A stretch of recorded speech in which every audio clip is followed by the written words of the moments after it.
board. We have a hard cutoff today, so I want to jump right in. I am extremely excited for today's masterclass.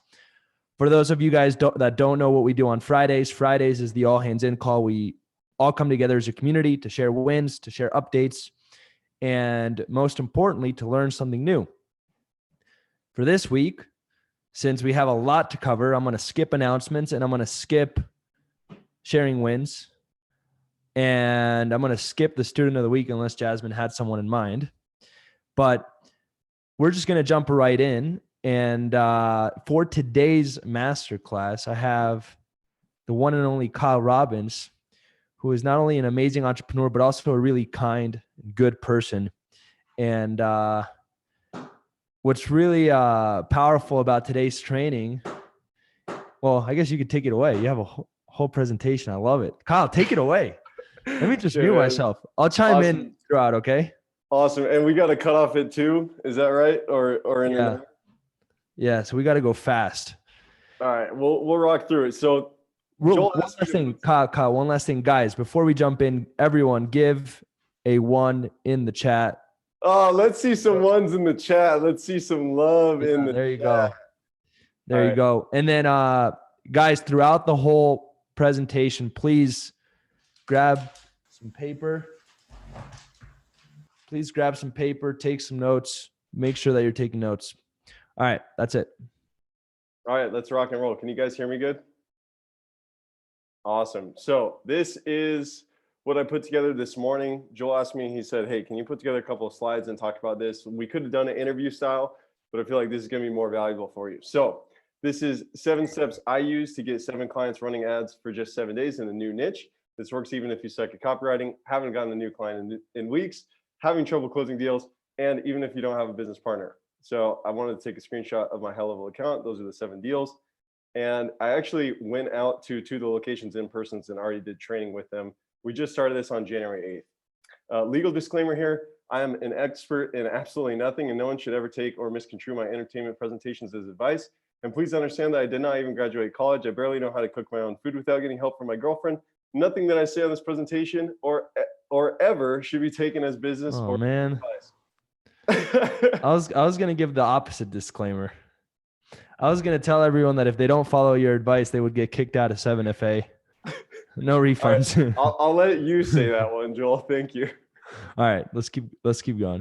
Awesome. So this is for anyone who wants to level up and crush their yearly, monthly recurring revenue goal this quarter. They're seeing a rising cost per call and want to get another way to get attention from your niche. You're seeing a low show rate on your intro calls and how to fix it.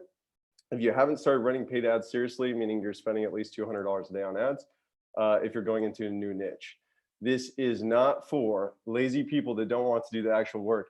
And I know that everyone on here, I don't know how many people we got, but everyone here is not lazy because you guys are actually doing the work and showing up to the calls. And this is another thing that's just common in our industry and it just pisses me off so much. So I had to put it in here. This is not for losers that think copying anything verbatim is a recipe for building a successful multi-million-dollar business. All right, so if that's you, I invite you to just leave the call immediately, stop watching this, and consider getting a 9-to-5 job because entrepreneurship is probably not for you. You got to be more creative than that. All right, that's what we're here for. So my goal of this presentation is to share the exact 7-step framework I use to go into a disgustingly competitive niche, which is dental, and book calls for 97 a pop with a 95% show rate and get 7 new dental clients in my agency running ads for only 7 days. You know, caveat here, I ran the ads for 7 days. It took me 12 days to actually close all the deals. So there's your little caveat. And what I believe is the biggest opportunity available for 7FA students to actually want to scale. All right. So who am I? I wanted to put this here so you guys know I'm not just a random person that joined 7FA or Inner Circle. So I actually started my first agency in 2016 called My Dental Marketing Solution. I got a total of 0 clients. That kind of sucked. So I partnered with this guy, Alex Greco, in 2017. We ran a general agency working with anyone. It was a complete nightmare. We became gurus and helped people land their first couple of clients, as most people do when they hit their first 6 figures. And then we realized, you know what if we could actually build a real business, an agency that actually made us money? So we niched down into the great opportunity of flotation therapy, which if any of you know what that is, there's only 500 in North America, and it's probably the worst niche you could possibly go into. We paid $189,000 for top mentors and coaches on business. We hit our first 6-figure month in that niche in July of 2021 using Alan. This is a screenshot of us with the Hermosi trophy here. I actually have met my girlfriend that I currently have, who currently closed a credit card this morning from a Facebook ad funnel. And we ended up getting angry because we couldn't scale in that niche. And so that's why I decided to venture off on my own, go into cosmetic dentists, and then we landed 7 clients in 7 days of running ads. And here's some pictures of me with some. Yo, that's insane. Yeah, I feel like there's a pitch at the end. I'm like ready for it. Yo, Kyle, take my credit card. I'm all in. Guys, I'm super pumped up. This is freaking amazing. I love it. Keep going. Sorry, I just got excited. I had to chime in. Sounds good, Joel. So I share all this not because I'm here to sell you anything, because I'm not. I share this for perspective. It took me years to figure out how to get 7 and 7. Okay, this didn't just happen because I was like, oh, I'm going to start an agency and boom, magic. But my goal of this presentation is that I can move you from how long it took me, I've been doing this since 2016, to that point where you can just hockey curve growth. Because anyone who's doing under 10K a month, you land 7 deals in a week, that's hockey curve growth. Like you're doubling your business, you're tripling your business. And so that's the goal of this. Are we ready to rock? Let me see some ones. I'm ready. See some ones in the chat. I'm freaking ready. I was ready since like 2 weeks ago when I first asked you to come on board with to do this training. Awesome, man. Okay, so 7 steps to 7 clients in 7 days. Step 1, market research. Step 2, money math. Step 3, offer therapy. Step 4, copy that actually stands out. Step 5, overwhelming social proof personal brand page. 6, the A/B close. And 7, the 7-figure feedback loop. So let's get into it. Seven-figure feedback loop. The 7-figure feedback loop. That's where it's on the slide, guys. We're entering the 7-figure matrix right there. That's a 7-figure agency within a 7-figure agency. That's you know where what I mean? We want to be. So market research, this is the first step. You cannot skip this step. Whether you're entering a new space or you've already been in the space and your marketing is not converting, you've got to go back and do this step. So this is the way that I like to do market research. I do it every single time I'm thinking of something for getting into a new niche or working with our clients. So even if I'm thinking of how can I help dentists get better results, I do this exact same process. So step 1, reach out to your personal network to find people in your niche you can have an informational interview with. The easiest way to do this is literally text all of your friends and family. Just say, hey, do you know of a dentist that'd be open to hop on a call with me? Or, hey, do you know of anyone who's in your niche to hop on a call with me? And you just hop on a call with them and you're literally just getting information. Your goal is not to close a client here. You just want to get information. Then from there, you're going to research people in your niche and stalk their Facebook profiles. And I'm talking like literally spend 2 hours on one person and dissect that person's life. Like you should know what they eat for breakfast if you can. That would be perfect if you could do that. 3, determine what your ideal client is for your business. So I think this is really important. If you're in a big niche like dental, you don't have to take every single client as your client. So one of the things that's really important to me is people who run an ethical business.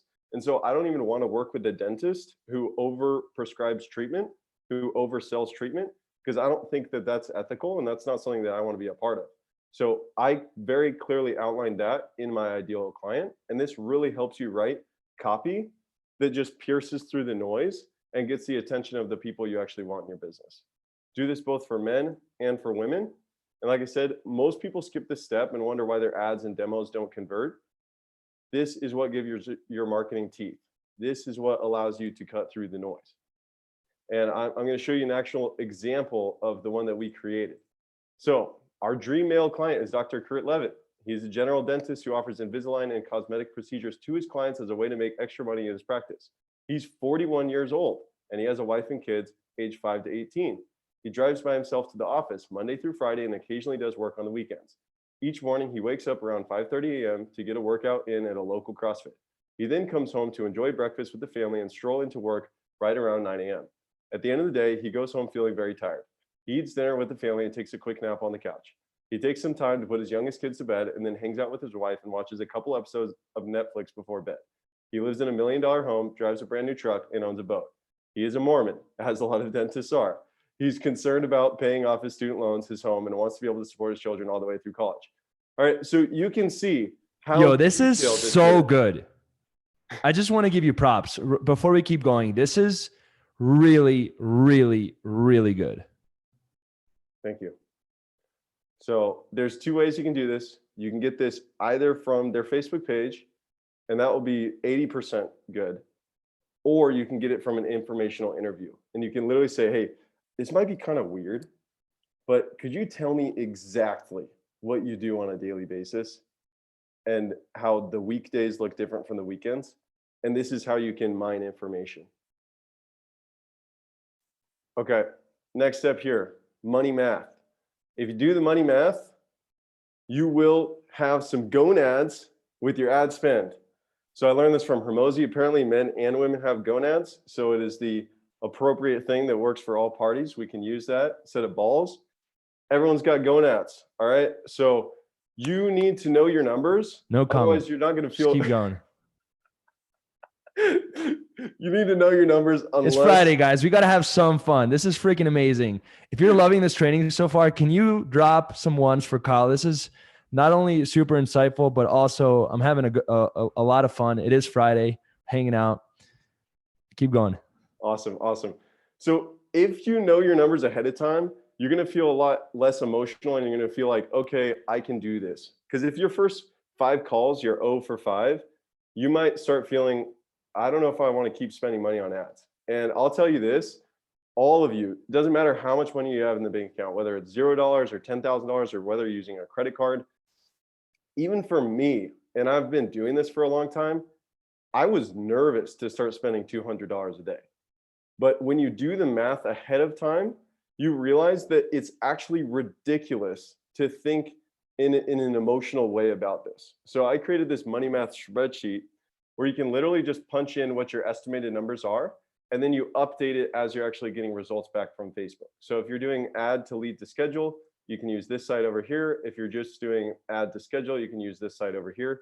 And this will be available for you guys. I can drop it in the Facebook group after this. But basically, I was getting calls for about $100, and my show rate is higher than that, but I wanted to just use this as an example. You can just punch in all your numbers for your ads. So you can say like, okay, if we can get calls for $150, and let's say 50% of those people actually show up to the call, and our demo schedule rate is 80%, and our demo show rate is 80%, and my average close rate is like 20%, then you can do the math and figure out how many people you need to close out of X amount of people.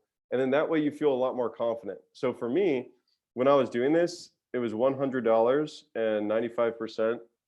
I didn't even look at my close rate. But if I could just close 1 out of 20 people who scheduled a call with me, I was still breaking even. And that's before the back end actually started to factor in. So then all of a sudden that gives me a lot of confidence, because it's silly to think that I wouldn't be able to close at least 1 out of 20.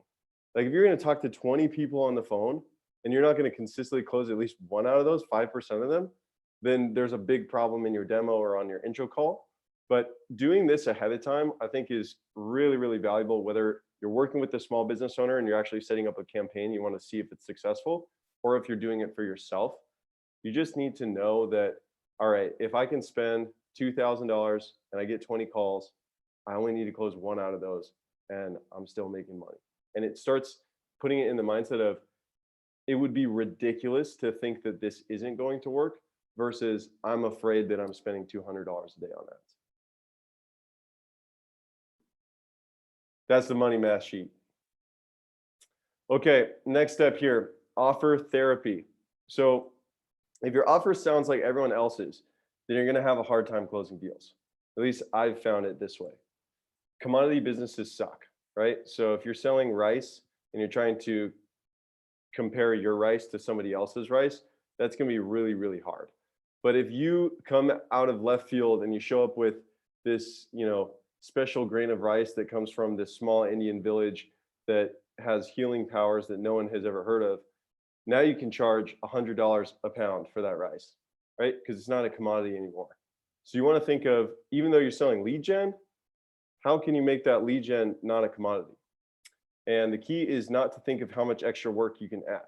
So there's a lot of agency owners that are like, oh, I have to call the leads for them. I have to do this for them. I have to close the deal for them. And some people, they're going to be successful with that. And that's really, really operationally complex to be able to do it. What you want to do is you want to find the problems that you can solve for them that would cost you $0, no effort, and would be perceived as crazy high value. The offer should feel like, holy shit, this was absolutely designed for me. So how you can actually do this is you can make a list of every single problem a client experiences when they're dealing with lead generation. So for dental, one of the things that we wrote is like lead nurturing, right? They can't follow up with the leads. That sucks. They suck on the phone. They don't do a good job handling the phone. They suck in person. They can't actually take somebody who appears in their practice and turn that into a deal. So each of those things, could we help them without that costing us extra money and without it being a lot of effort? Well, what if we just provided them a phone script? And what if we just provided them with lead nurture messages? And what if we just provided them with a case acceptance training? And literally, you can make this super easy. You can just hop on an interview with somebody who has already figured this out and just say, hey, is it cool if I interview for my community or for my service? And you just record a 20-minute interview or a 30-minute interview. And all of a sudden, that is now your training that you can add in as a part of your product in your offer stack. So then when you say, great, we can get you a whole bunch of leads, but are leads going to turn into calls, or are those calls going to turn into deals when they walk in the door? I'm so glad you asked. We actually have this, which is going to help you on the phone, and we have this, which is going to help you in person. So the more that you can have that, it also establishes you as someone who's not just like someone who knows nothing about the industry, but you've actually done the effort and the work. And like I said, it doesn't take that long. It took me one day to find somebody who could actually teach the Case Acceptance Academy, hop on a call for 30 minutes and record a training. And I think one of the biggest lessons that I've learned in the past 4 years is that you don't have to overcomplicate shit. Like you can literally just hop on a quick interview. All of a sudden you've got this beautiful training. Look what Joel's doing right now. I didn't get paid to do this. There's no financial compensation for me to be here. I'm just excited to share some of the information. Dude, tell him the truth. No, I'm just kidding. There's nothing. Kyle's helping us out. Kyle's doing this out of his kind heart, which we really appreciate, man. Thank you so much. Yeah. But we are going to hook Kyle up with something good. I just don't know what it is yet. I'm pumped. we got to figure out something really fun that you've been dying to do. Like skydiving, something crazy. We'll pay for it. All right, I'll think about it. Yeah. And then, so yeah, write out all the possible solutions and then get rid of the ones that are low or medium value. And at the end, you want to just choose the ones that are high value and no cost. So write down every problem that they have with leads, write down all the possible solutions, get rid of the ones that are low or medium value, and then choose the ones that are the highest value and no cost. And that's how you can have like a really, really sexy offer when you're showing it on the demo deck. Next part, copy that stands out. Now just drop a comment in the chat. How much? What's the level of like copywriting skills in this group? Out of 1 to 10, 10 being you're the best copywriter in the world, 1 being you feel like you suck at copy. Where are we at? 7, 5, average. I think most people are solid, but not like next level. Got it. Okay. Cool.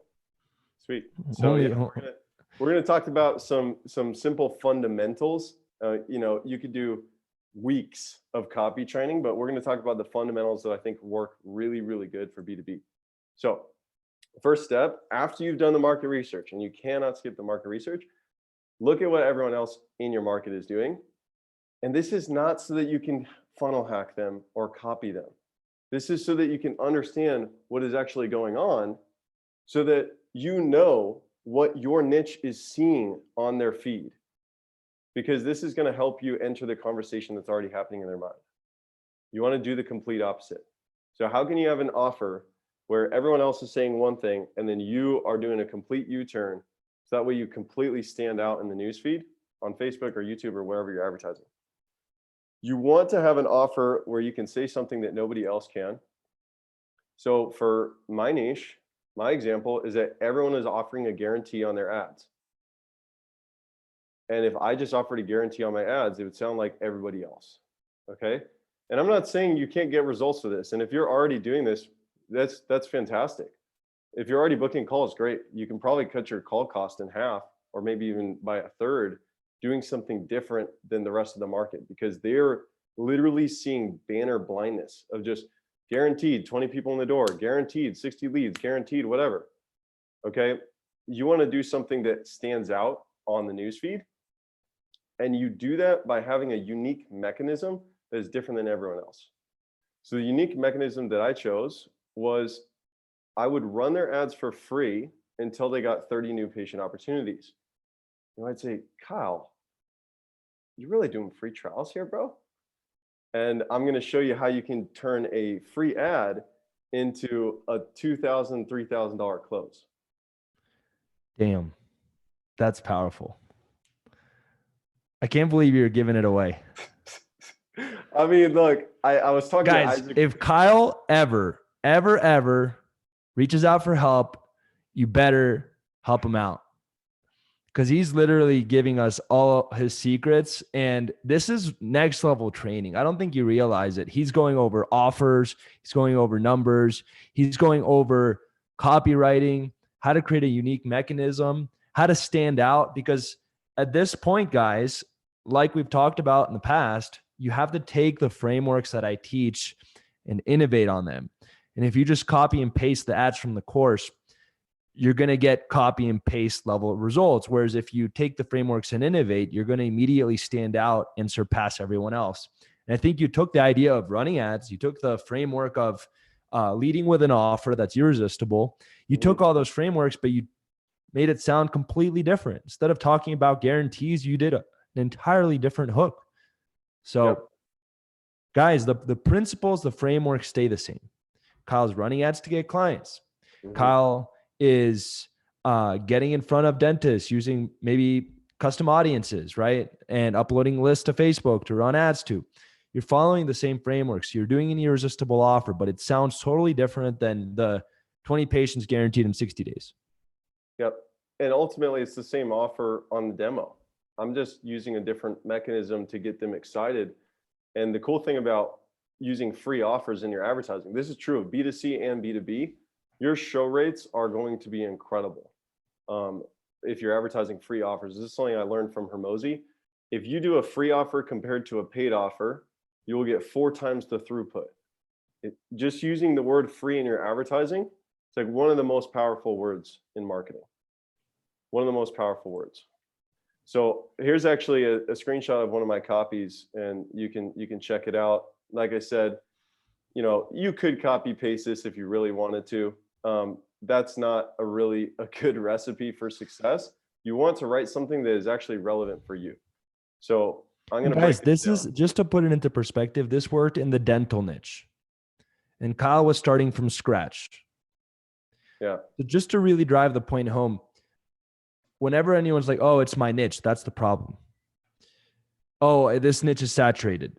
This should really drive the point home that the niche is never the problem, and that as long as you level up and you are better, which is hard to do, guys. I'm not saying it's easy. Kyle's been at this for years to get to the level of understanding and knowledge that he has and action taking that he's gone through.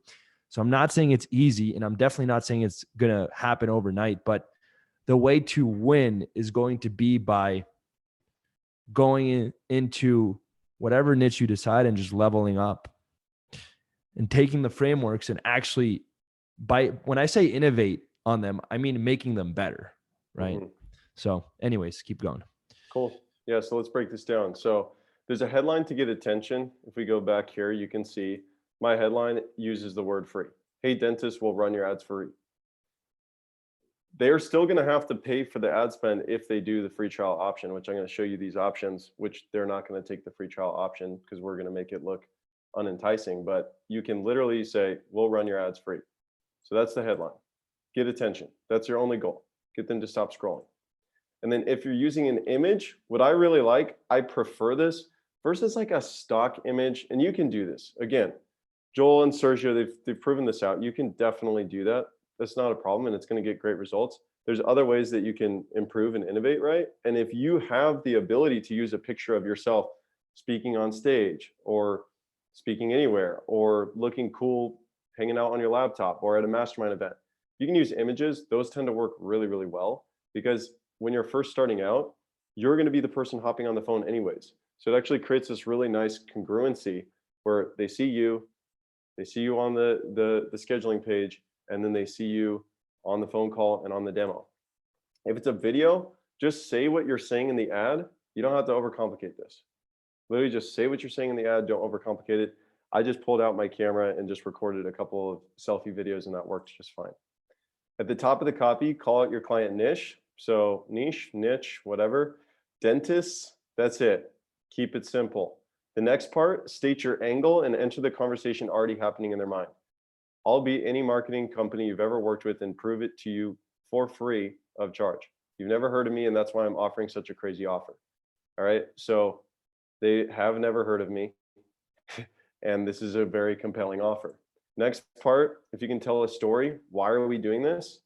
Anytime you're offering free, it's very, very important to have a reason why. Otherwise, it's unbelievable. There was a famous marketer, I can't remember what his name was, but he ran an ad offering like, I don't know, hundreds of thousands of dollars just if they opted in for free. And there were 0 opt-ins because nobody believed that it was true. So it's very important whenever you're doing something free, there's a reason why. Share what they're going to get. So, hey, you're going to be getting a strategy call, onboarding call, copywriting, buying the ads, phone script, et cetera, et cetera. And then you give them the next steps. Here's what you need to do. Click the link on the ad, schedule your call with me, get your ads launched, and watch patients start walking in. We're already pre-framing exactly what is going to happen and what the result is. Click the link, schedule a call, get your ads launched, and watch patients start walking in. Okay, that's the copy framework. And then I like to do a signature at the bottom with a PS with some personality. So stay strong, Kyle Robbins. It's only available for 7 dentists. After that, we'll have enough case studies that we'll be charging for our services again. So if you want the very rare opportunity to work with someone entirely for free, here's your chance, blah, blah, blah. I like the PSs. Most people like to read the PSs. Okay, next steps here. How are we doing on time, man?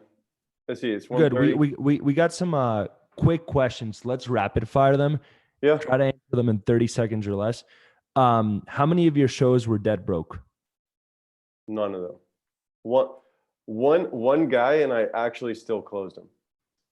He was making like $8,000 a month as a dentist. Did you have to disqualify a bunch of people? No, very, very qualified people. When I have done something like this, it typically attracts a lot of broke people. I'd be curious to hear how you made this work. Yeah, I think, on the landing page, I still say they have to cover ad spend. So that's like one of the things that can help with the quality. And it might be, if you're in a contracting industry, it might be different. Or in an industry like e-commerce, I don't think this would be too great. You might just attract like massive volumes of trash. I would put some more filters in the ads. But for niches like dental, doctors, most of them are, they're very high quality. Guys, I'm going to jump in and say something really important. If you've been kind of tuning out, I think this is one of the most important messages that you can hear today. Someone said it works in dental because it's medical. Now, that is technically true. However, it doesn't work because it's dental. It works because Kyle found a way to take the frameworks and innovate on them, make them work for him, and make them better. Stop pointing at the niche to determine whether or not something works. If all you see behind today's training is the ad, and you say, hey, this is not going to work in my niche, then you've missed the lesson. The real lesson, guys, is not the ad. As I've said before, scripts, strategies, copy will come and go. What works for Kyle today is not going to work even for him in a year. What will stay true forever is going to be his ability to take proven frameworks and innovate on them. So if you're thinking, well, cool, Joel, thanks for showing me the strategy, but it's only going to work in lucrative niches, then I think you missed the point, which is, and really what I wanted to show you guys today by bringing Kyle on is to show you how he was able to take frameworks of what's proven to work across the board and make them work, not only for him, but also make them better. So just wanted to chime in on that. I think it's really important. And as always, guys, I say it with love because I think it's a really important reframe. Yeah. Just another touch on free, like a belief system around free. So Hormozy has ran campaigns. Alex Hormozy, if you're familiar with him, he's tested campaigns with paid offers and free offers for his clients. And he's ran that test 4 times with statistically relevant data. And there is 0 change in the close rate on offering a paid offer and a free offer from a B2C standpoint. So what that means is if you can get 4 times the throughput, but keep the same close rate on leads, then you're 4xing the results that you can get, whether it's for your campaigns or your clients' campaigns. So I personally love free. I think, yeah, free is amazing, and I will use it forever for the rest of my life. Sweet. Okay, launching notes. Start with 3 to 5 different ad angles and you're good to go. So just write down a couple. I wrote down one was like, I'll beat any marketing agency. Let me work for free and prove it to you first. One was, if you owned a dental practice and only 10% of the people that came in the door achieved a smile transformation from your work, you'd go out of business instantly. Unfortunately, this is how most marketing agencies operate. They only get results for 10% of people. And rather than me claiming how great I am, why don't I just show you? So those are some good angles that I ran. But come up with your own. Literally just take some time. Breakthrough Advertising is a great book to come up with angles, hooks, things like that. It's $160, but really, really well worth it. For targeting, just follow what Joel says. Take an email list, load it up. You can advertise to that and a lookalike. You're fine. Keep it simple. Okay, next step here. And I know everyone wants to know, how do you turn free into money? And we're going to talk about that. Okay. Well, we don't have to. We could wait for another masterclass. Let's see it. Okay, so this next part, I just add this in for order here. If you are not in a niche that you've gotten results, that doesn't mean that you shouldn't still have social proof, okay? Because people still need to believe you, that you are a good person, that you could help people get good results. And what I realized is when I first did the demo calls without this page, the trust was very, very little. But when I iterated and made feedback and adjusted this, all of a sudden, the trust was through the roof because they understood that I am a credible human being and that they can trust that I am going to get them results, even if I've never gotten results for dentists. So yeah, like I said, just because you don't have social proof in your niche doesn't mean you're not credible. So you need to literally leverage every single piece of credibility you have and put it on a web page. You got a 4.0 in college, you can put it on there. If you don't have anything else, like if you gave a speech somewhere, put it on this page. If you got, your buddy to tell you that you helped him make an extra $3,000 that month, put it on this page.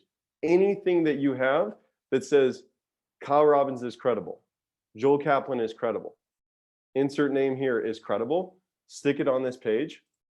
Every video you've ever received, every event you spoke at, every screenshot of results you got for people, every mentor or guru photo that you have. And then show this on the demo deck quickly instead of niche specific testimonials. So what Joel teaches in the 7FA with the demo deck is like, you just swap out the testimonials. But here, since you don't have any industry specific testimonials, just swap it out with a overwhelming social proof page. And if you skip this step, people are going to be skeptical and they're going to ask for references or say they don't trust you. And this happens at the end. And this is where you go to Sergio and you go, I don't know what happened. How do I handle this objection? And it's like, you handle it by addressing it up front. And so my page looks like this. I slapped this together in 5 minutes. I don't even have all the social proof I could have on here, but it's literally, here's a picture of me speaking. And I just scroll through this pretty fast with them. And there's headlines of each of the results. These are not even dentists. And I tell them, hey, I've never worked with dentists before, but here's me speaking at an industry leading conference. Here's Sarah, she got 25% bump in sales. Here's Demetrius, he got 18 consultations. Here's Tanner, he's talking about how great we are. Here's Z Float, they made 12 grand. Ryan and Haley, they made 9 grand. And I literally just fly through this thing to show I'm a credible person and I've gotten results. Oh, here's me again. Great. And then, oh, by the way, I've spent the same amount of money that you spent on a college education working with the best people in the world at internet marketing. Doesn't mean you guys have to have this. Like you could put, I've spent thousands of dollars working with the top people in the world and have a picture of you and Joel. You can take a screenshot of you and Joel on the same call. Whatever you can do to show that you're a credible person, you're trustworthy, and you've done something in your life. It doesn't even have to be related to digital marketing. This is like your you can trust me page. And it's important that you put it together if you don't have any results for your niche. Okay. And then now this is how to make money with a free offer. You guys want to see this? Let me see some ones for this one.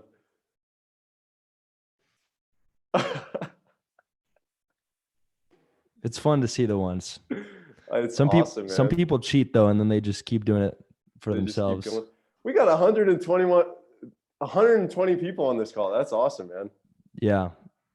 You were dropping a lot of value, so I posted in the group some positive shaming in the group. I said, if you're not on here, you don't care about, for real, guys, if I care more about your success than you do, if I care more about getting you guys to show up, then we're doing it wrong. So anyways, let's keep going. All right. AB close, how to make money with a free offer. Your goal is not to get free trial clients. Okay. You need to pay your bills. So don't go get free trial clients because they're not going to be committed and they're not going to actually move forward. So your free offer should be very undesirable. Your free offer should basically ask them to sign away their firstborn child for them to take you up on the free offer. And I'll explain how that works. Your goal is to upsell the better offer. Now, it is not illegal, to my understanding, to upsell anyone on anything, but you must have a free offer because that would be non-compliant if you don't. So here's how you do it. You go through your demo deck. You present everything that's in your offer. Go through the stack like they teach you in the program. You say you're going to get the lead gen, you're going to get the sales training, you're going to get the blah, blah, blah, the database reactivation, whatever you are putting in your offer. $10,000 value. Okay, what is it to work with us? Well, we've got two options.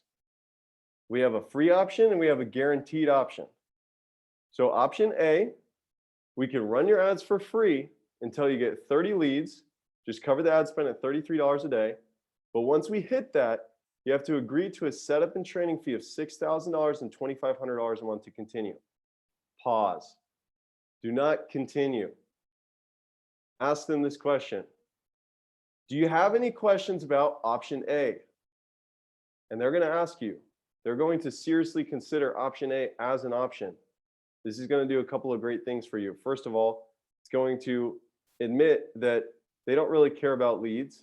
It's going to indicate that they are anchored on a specific price. It's going to make it a lot easier for option B. And then you say, great. Do you have any other questions about option A? And then if they have any other questions, answer them. That's totally fine. You have to do a hard stop here because they need to seriously consider this option. And this is what you were promoting. You can say, well, would you like to see option B now? They say, great. Yep. Okay, great. So option B is we can just get started right now and we'll waive $4,000 off the setup and training. It'll just be $2K plus $33 a day for ad spend. And we'll actually run your ads for free until we get you a minimum of 10 new patients in your practice guaranteed. Then once we hit 10, it's just $2,000 a month plus ad spend to continue. So which of those sounds better for you?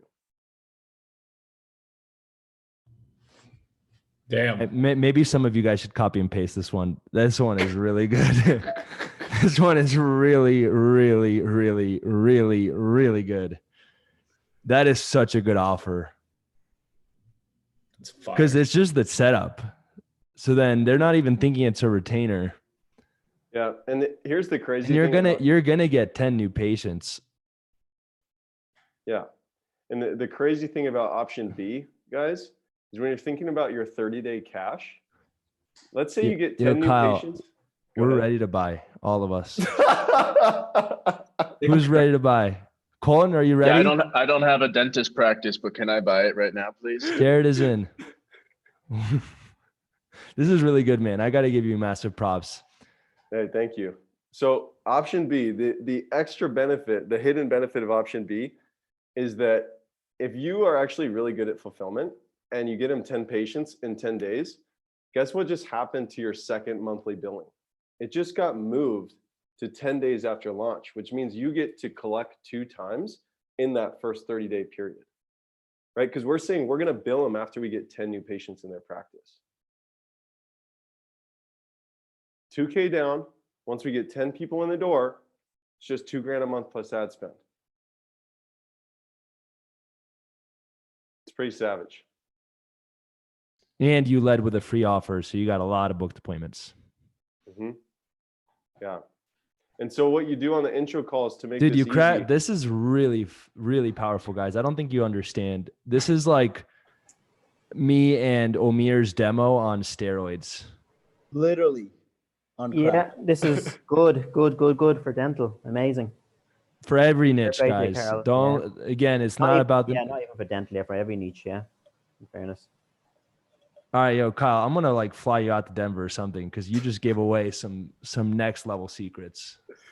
I really hope you guys, everyone watching this, I really hope you guys implement because I know I was saying don't copy and paste, but that last one is really good. It's really powerful. Hey, Kyle, I have a question, man. How are you keeping track of those patient closes? Yeah, so we do it a little bit different. We have a fulfillment that they have to send to the patient in order to fulfill on the promise of the ad that we're advertising. So they literally have to mark them as a patient in high level in order for that patient to receive the fulfillment that was promised in the ad. Does that make sense? Okay, so they need to. Could you possibly show your screen if you have your high level open? If not, it's okay, man. Yeah. So basically how it works is there's the opportunities and you've got leads, schedules, in-person appointments, and then you got patient shows. In order for the patient to receive what we have promised in the advertisement, we add in some extra things like how to never have bad breath, how to prevent cavities for the rest of your life, how to blah, blah, blah.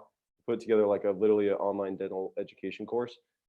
They have to move them from in-person scheduled to patient showed in order for that person to receive a text message that includes the information of that product.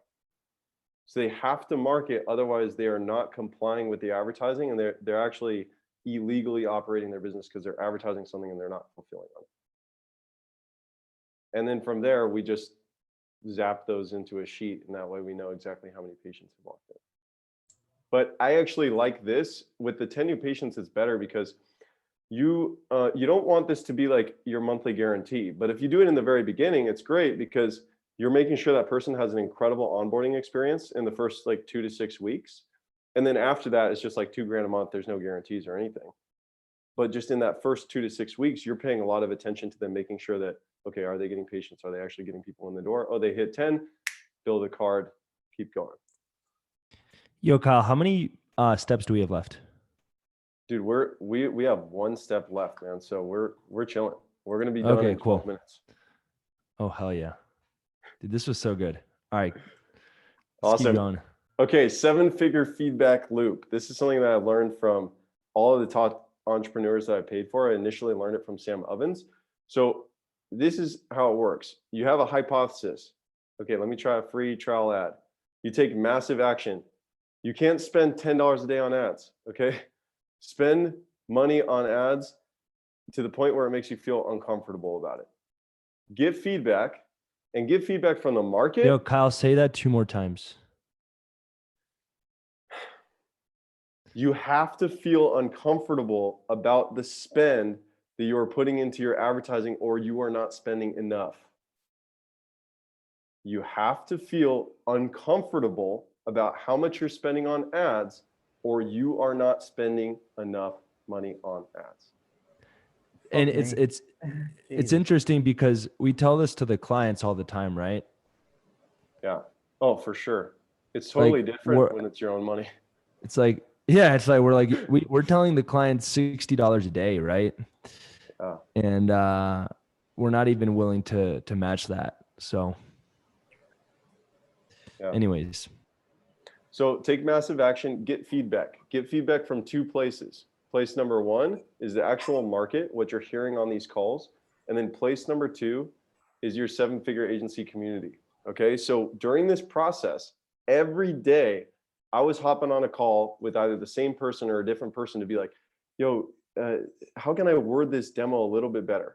Like this came up on the call. How can I make this a little bit better? So utilize your community, get feedback. And the longer you wait, the longer it takes for you to iterate. So if you're like, oh, I'm just gonna like get feedback once a week. Well, now it's taking you every single week before you can make an iteration. But if you're like, I'm gonna be aggressive with my spend, and every single day, I'm gonna listen to the feedback, I'm gonna talk to someone about it, I'm going to make adjustments based on the market feedback, and then either create a new hypothesis or keep running. Well, now, if you can make it so that your business, you have 365 iterations throughout the year versus most people, which is like they do an iteration once a month or an iteration once a quarter.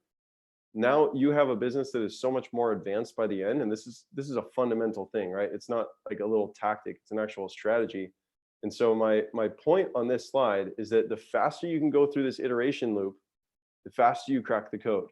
So if you're spending $10 a day on ads, it will literally take you months or maybe a year to figure this out. In fact, you'll probably never figure it out because you're literally just not spending enough money on ads.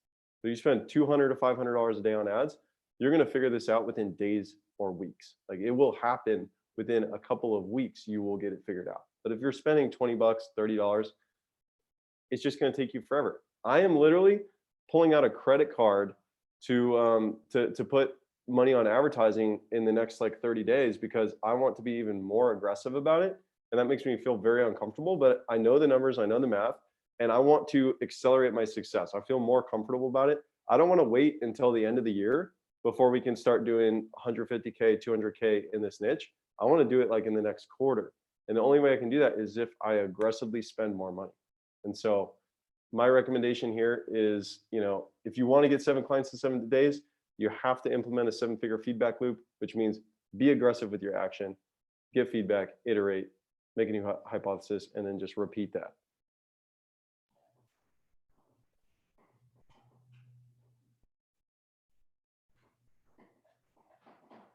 Is that it? Let's Fire. see. Is that it? Is that it, man? That's all you got to say, huh? I'm just kidding. I'm just kidding. Just messing with you. No, we'll recap here. So market You dropped research a is lot. step one. That was just Yeah, I was yeah. just messing. You're good. You're good. So market research. That's it. Do the money math. Figure out your offer. Write copy that actually stands out. Create an overwhelming social proof personal brand page. Do the A/B close. Like literally rip that A/B close. I'll post it word for word in the group as well.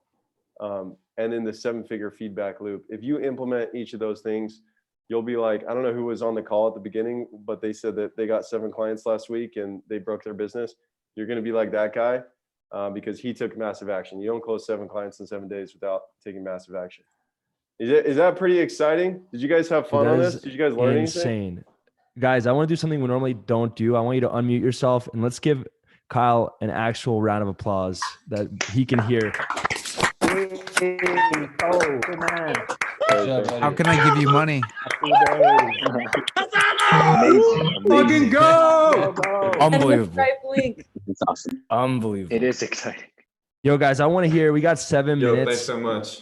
I want to hear some takeaways so that Kyle knows that you guys got some really, really, really valuable insights out of it. I don't want to hear a question. I want to hear a takeaway. What is something that you got that you can give to the whole group? Hook them with a freebie, and then be like, after I deliver you results, this is how much I'm going to cost.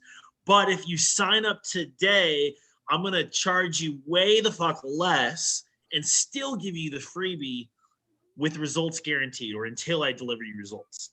Savage. It's okay for free offers to sound terrible. Yeah. I'm going to design your book cover for free. I'm going to design your website for free. And after XYZ, then this is what I'll write your first chapter for free. Yeah. That's a good offer. Yeah. It's the ad spending more money and just feeling like uncomfortable. Like we've in our agency, we've always spent like what we have. So then we couldn't like $20, $30 a day. So we weren't able to get like the feedback as fast. So we're always like, oh, we got 2 calls, 3 calls here and there. So it wasn't able to fully scale. But the ad spend thing, man, just spending more money. Another huge takeaway, which is a great reminder, like when I was a kid starting my company and didn't have even a fucking website, like, and didn't even have like good testimonials, I was just like, yeah, I've done these other cool things in life, and it gave me credibility. And so like, I think you also touched on some really powerful shit. Kyle, when you're talking about like, yeah, just talk about, you know, how you've invested in this program. I was telling people, I've been telling people, leverage 7FA. I tell people in calls now, yeah, I work with people who have managed millions of dollars in advertising. Like I tell people all the time, yeah, I've invested to be a part of a community of agency owners who are literally the best in the industry, or like some of the best in the industry.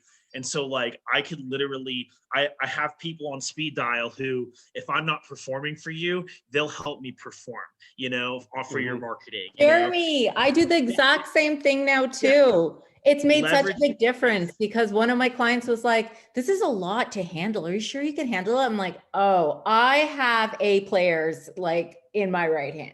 And so, yeah, they loved it. They're like, oh, okay, yeah, that's great. So yeah, leverage it. Agreed. Love that, guys. Sarah, what was your biggest takeaway? Definitely the free offer. The offer? I would not have thought of that. No. That is so good. Kyle, I have one. Everyone, go copy and paste his ad. Just kidding. Don't do that. Don't do that. Like I said, it will depend on your niche. Frameworks, guys, frameworks. And what I'll share my biggest takeaway. When everyone zigs, you have to zag. So Gil, I don't know if you're on this call, but he did that really well with chiropractors, because he was like, okay, Joel's got this crazy guarantee for chiropractors. My offer is going to be that I'm actually going to be able to personally help you with the ads, as opposed to this big company that follows a cookie cutter formula. So whenever you guys are hearing kind of the same message in the marketplace, just pivot, do something completely different, and you'll immediately stand out. Even if it's a weaker message overall, you'll still immediately stand out. That was my biggest takeaway. Anyone else? Chris, were you about to go? Yeah, man, dude, you connected something in my head between Jordan Belfort and yourself. In his book, he talks about you have to have certainty in the person, the salesman, the company, and the offer. Yeah. And I think, one thing that I could improve on is creating that certainty, because I feel like there's certainty in the company, certainty in the offer. I've spent a lot of thought and process on that. Yeah. I haven't spent nearly as much personal effort and investment of, funds and my personal time to create that certainty in myself. Yeah. And that clicked, and that really resonated with me, man. So that's going to be an area of focus for me moving forward. Awesome, man. I got one. How that can improve your sales, dude. Like, that's great. That's a great connection. Thank you. Yeah, I would just double down on the ad spend for your agency. When I jumped into 7FA, I was burning $15 a day for absolutely nothing. I had a couple conversations. I went from $15 a day to $200 a day. I got all the way to $2,000 with 0 leads. In my mind, I was like, we can get to 3,000. I will burn $3,000 for nothing, because I just want to see if this works, right? When we got to around $2,000, we got 3 leads. Then the next day we got 2, right? And so like we were committed to it from that point. And since then, the only time we've ever stopped spending for ads was when we just got overwhelmed with too many new clients. I have something to piggyback off that, what Gil said. One is I had a great creative. It was killing it. I was getting like $20 booked appointments. The creative burned out and I haven't refreshed it yet. But instead of turning off the ads, I did just bring them down to like $5 a day. And I still got like appointments every now and then. So even if your ad isn't performing and you have to bring it down, don't turn it off, just bring it down. But my takeaway was, dude, every time we've turned down ads, something bad happens. Yeah. I don't know what it is. It's some weird karma. Facebook's punishing you, I guess. But I was going to say, my takeaway is like, yo, I'm about to get uncomfortable with my ad spend, but I'm not going to do it without something similar to that money math spreadsheet, because I think that one of the things that will help everyone is if you're tracking your lead cost, your show rate, your schedule rate, your closing rate, and then you could just say, listen, like on the conservative end, if I'm paying $200 to get a demo to show up, can I close 1 out of 5? You know what I mean? Or am I blind, deaf, and mute? Yeah. So I have a crazy question to ask Kyle. What's Guys, the only problem, Andy, is I got to run. Do we got to hop on another Zoom? What do we need to do here, Joel? I have this call and I can't be late. That's Can this Zoom keep going, or is it? Absolutely. If you guys want I can hang on, Joel. You're good. Take the lead with Kyle. Kyle, I just want to say thank you so much, man. This is what an honor to be to learn from you, man. This was freaking unbelievable. You dropped some really, really, really, really big golden nuggets. Awesome. Not only that were practical, but also just big insights for how to play the game as a whole on a higher level. So I really just want to give you props for bridging the gap from the practical to the high level and for just sharing everything, man. This was unreal. And I think more than anything else, this, for anyone that's struggling with their niche, for anyone that's struggling with how to get clients, with anyone that's struggling with a game right now, I feel really refreshed. I feel really hopeful after this training. I really feel like it's possible no matter what. I think you showed us that even in the hardest niches ever, as long as you lead with innovation and try to do things a little bit better, a little bit differently than everyone else, you can absolutely crush it. So, yeah, that's pretty much it for me, guys. I do have to run. Appreciate all of you guys. Kyle, take it away. Thanks for putting this together, man. Yeah, of course. I got to get you something crazy as a thank you. You guys should brainstorm while I'm gone and let me know. All right, Jazz, if I log out, it's not going to kill the link, right? You sure? Yep. Just assign her as the host. I don't think. No, actually, Kyle's the host. Yeah. Okay, cool. I'm the host. So Andy, keep going. Appreciate you guys. Thank See you, you Joel. later. So Awesome. my question is this. It sounds like the offer that you made for your client is actually for them to do something free. Also, and that's kind of what I took away, because I'm in the real estate niche and I can absolutely use this. It's this dental thing. It doesn't have to be just for dentists. Are you having your client offer something for free also? You are, aren't you?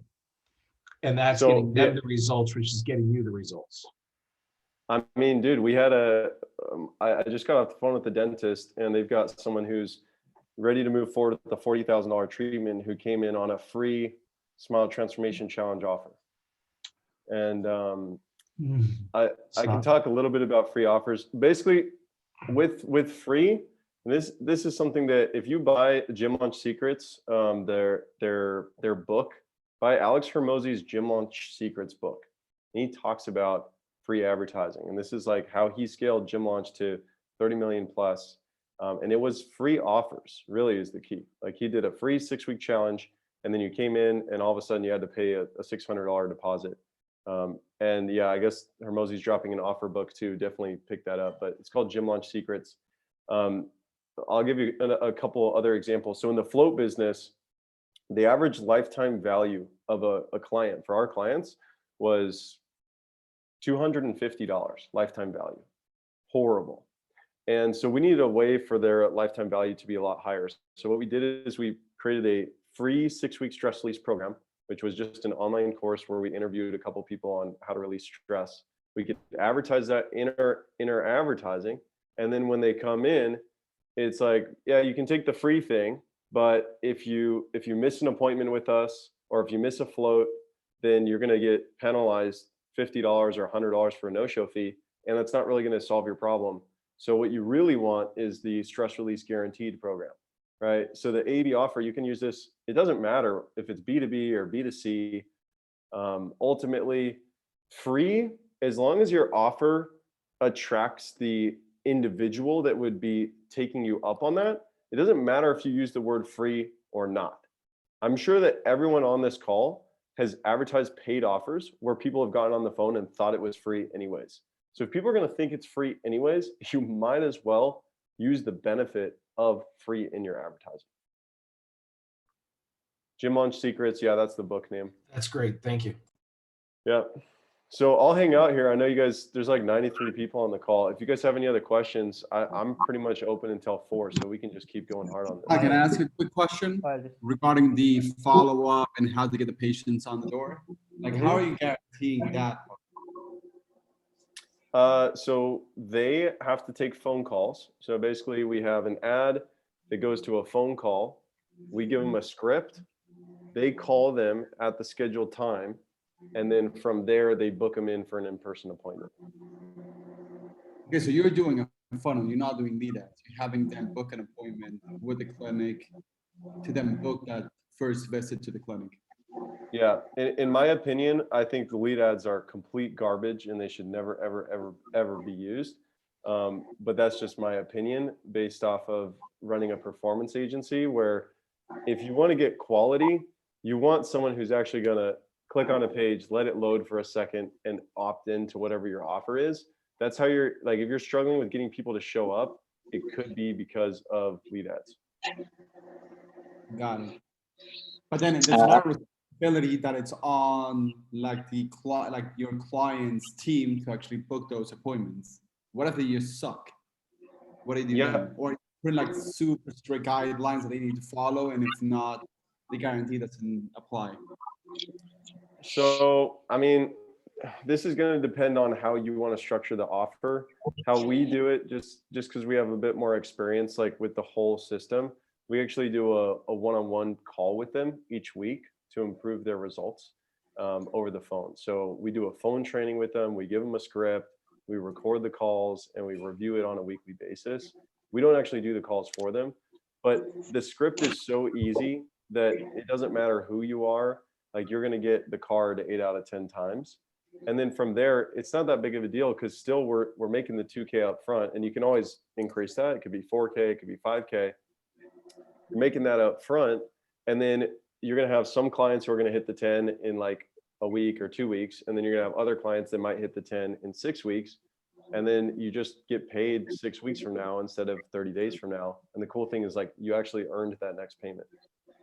But I would not necessarily recommend, unless you can know, like, it's not a perfect offer, because there's still more components in there. So maybe instead what you could do is you could guarantee scheduled phone appointments, or you could guarantee something else that's not as far down the funnel, because patience is pretty hard to guarantee. Okay. On the subject of Hormozzi's book, I wanted to share something. Many years ago, I actually trained in one of his challenges here in Huntington Beach in California. Yeah. And it was the free offer where I had to put $600 down.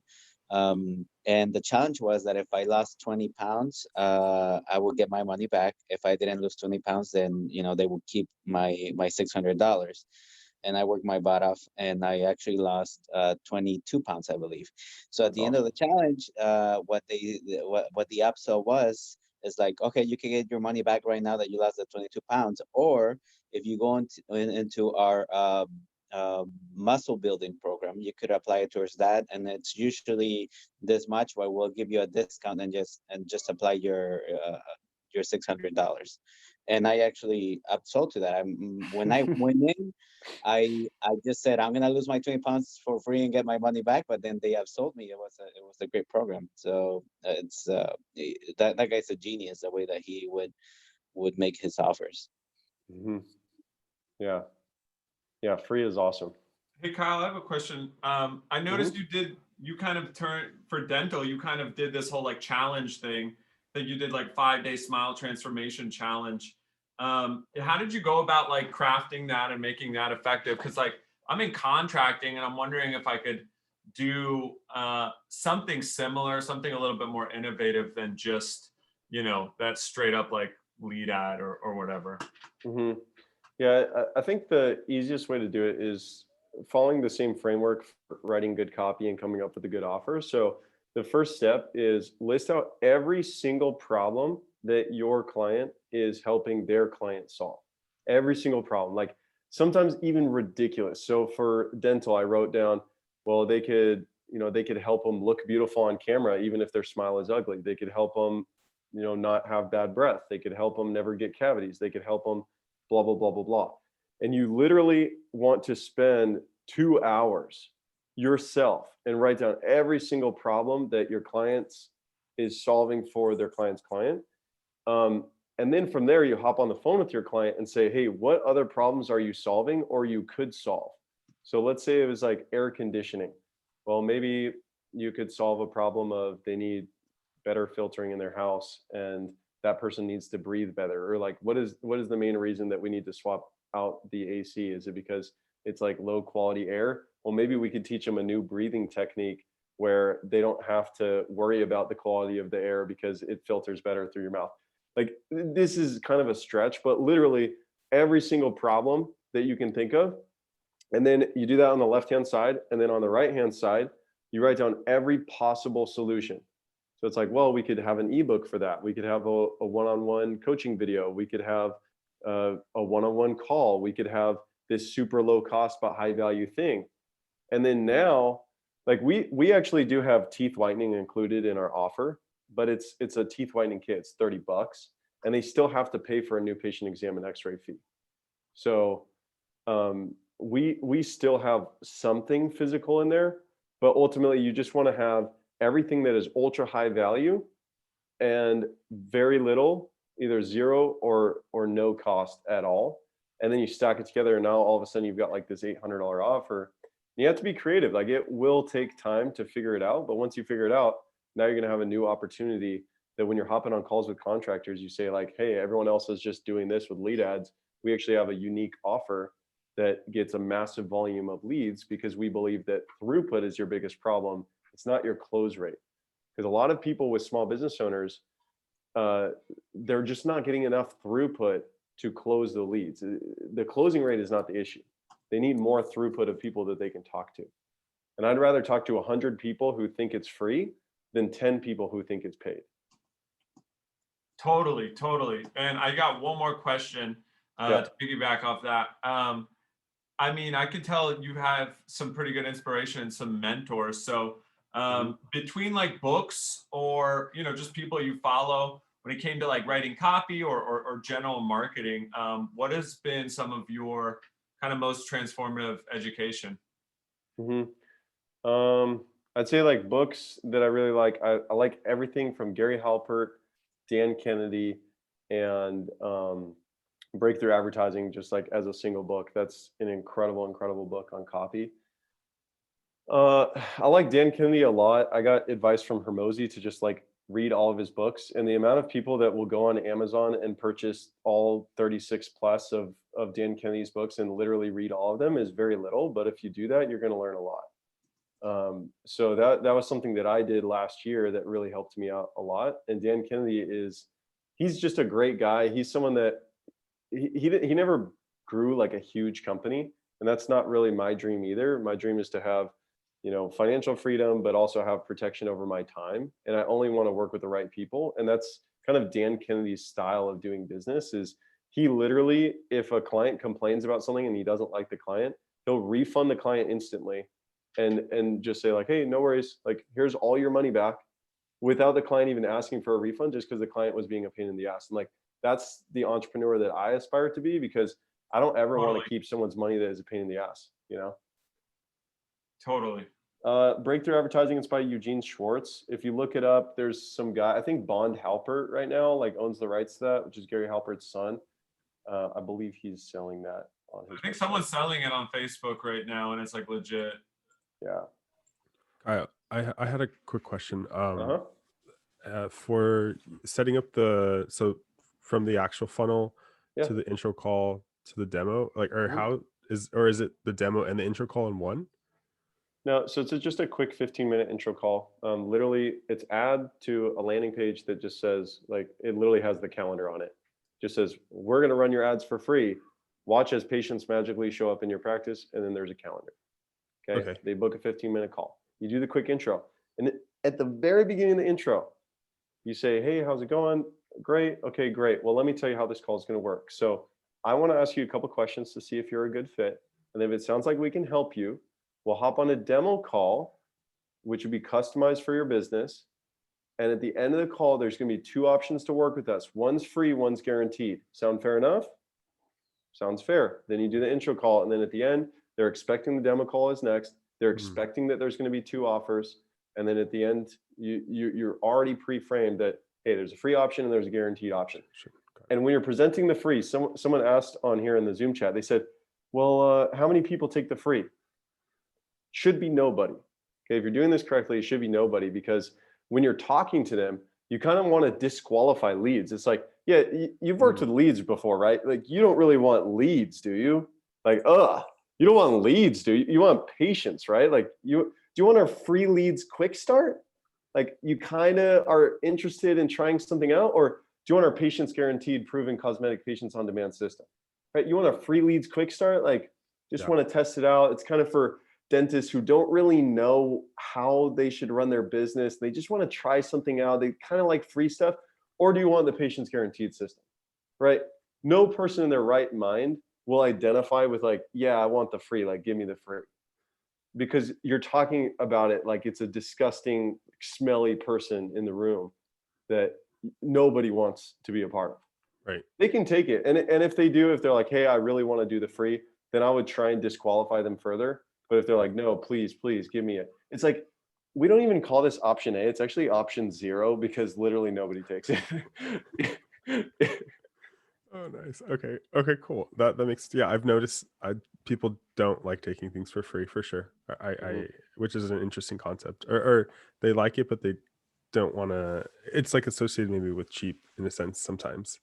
Yeah. Okay, cool. Thank you. Appreciate it. Kyle, can I ask you a question there? Can I quick question? Yeah. Yeah. What's up, man? All good. Just wondering, Kyle. So the kind of niche that you're in is a smile makeover, is it? Because I'm in the dental niche as well. Mm-hmm. Okay. Yeah, so we specifically we focus on smile makeovers specifically. So not implants, not any of the products. It's literally just getting people in for smile makeover consultations. Okay, great. Because I just came off a demo with a big guy in New York. Okay, and once I started talking to him, I realized that he just wanted smile makeover. If you're interested in taking him over, I have a good connection with him. He didn't want to do dental implants. He didn't want to do Invisalign, because that's what we specialize in now. Okay, and I just told him on the call I couldn't help you, but since we're talking now, it could be a good opportunity for yourself. Yeah, dude, that'd be awesome. You want if him? you could, I'll follow up with you on Messenger after this. Yeah. So he's there anyway. That's all he wants to do, and I couldn't help him. So I said, listen, we're not going to be a good fit, you know. Yeah, that's really important. I think even the fact that you're saying that right now, that's something that's really important in the advertising, I think, is that you want to be attracting the right people. And when you're speaking to your audience, like when you advertise, you talk about implants and you talk about Invisalign. And when I advertise, I talk about cosmetics. And so it just attracts the right people in. And I think that a lot of people, they're like, oh, I want to work with any dentist. And then makes your copy just, it doesn't stand out at all. And you don't want that. Yeah. And I was straight with him, and he was really appreciated that. I said, listen, we could take it, we could work together, we could probably figure it out, but we're not going to do that. The best thing to do is, we'll go separate ways if you can find somebody else. But I've found somebody for him now already, half an hour later, and there you go. He'll jump on. I think he's ready to go. Cool. Yeah. Let's link up after this. That'd be awesome. No I problem. have a quick question, Kyle. Yep. So are you booking patients into Go High Level, or are you using something like Local Med? No, we just book them in to Go High Level. So anytime you're dealing with another patient's system, this is something that we've learned working with a lot of different industries, is basically if you try and make your system work with integrating with their system, it's gonna be a nightmare, because every business has a different CRM. So you want to come up with a solution that it doesn't need to integrate with their CRM. So what we do is we just book it into High Level, and we tell the front desk receptionist, who's already there from like 9 to 5 or whatever hours she's physically already there, she or he. And then we tell them they have to just check that calendar each day. So they just pop in online. It doesn't integrate with anything. And I think that a lot of times we we think that everything needs to be perfect and integrated. And at the end of the day, it really doesn't matter. They're getting people walking in the door. Patients are scheduling, patients are showing up. So you just need a solution that is 80% there, 85% there, and then you can run with that.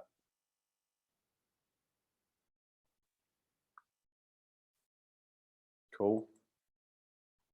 Hey, real quick, can you say what you said on the phone again? You like kind of framed the next conversation. You said something like, determine that we're a good fit, and then you said that you basically mentioned the last slide. You said that you mentioned the free option and then the paid option. Can you just like go through that again? Like how would you like word it to them?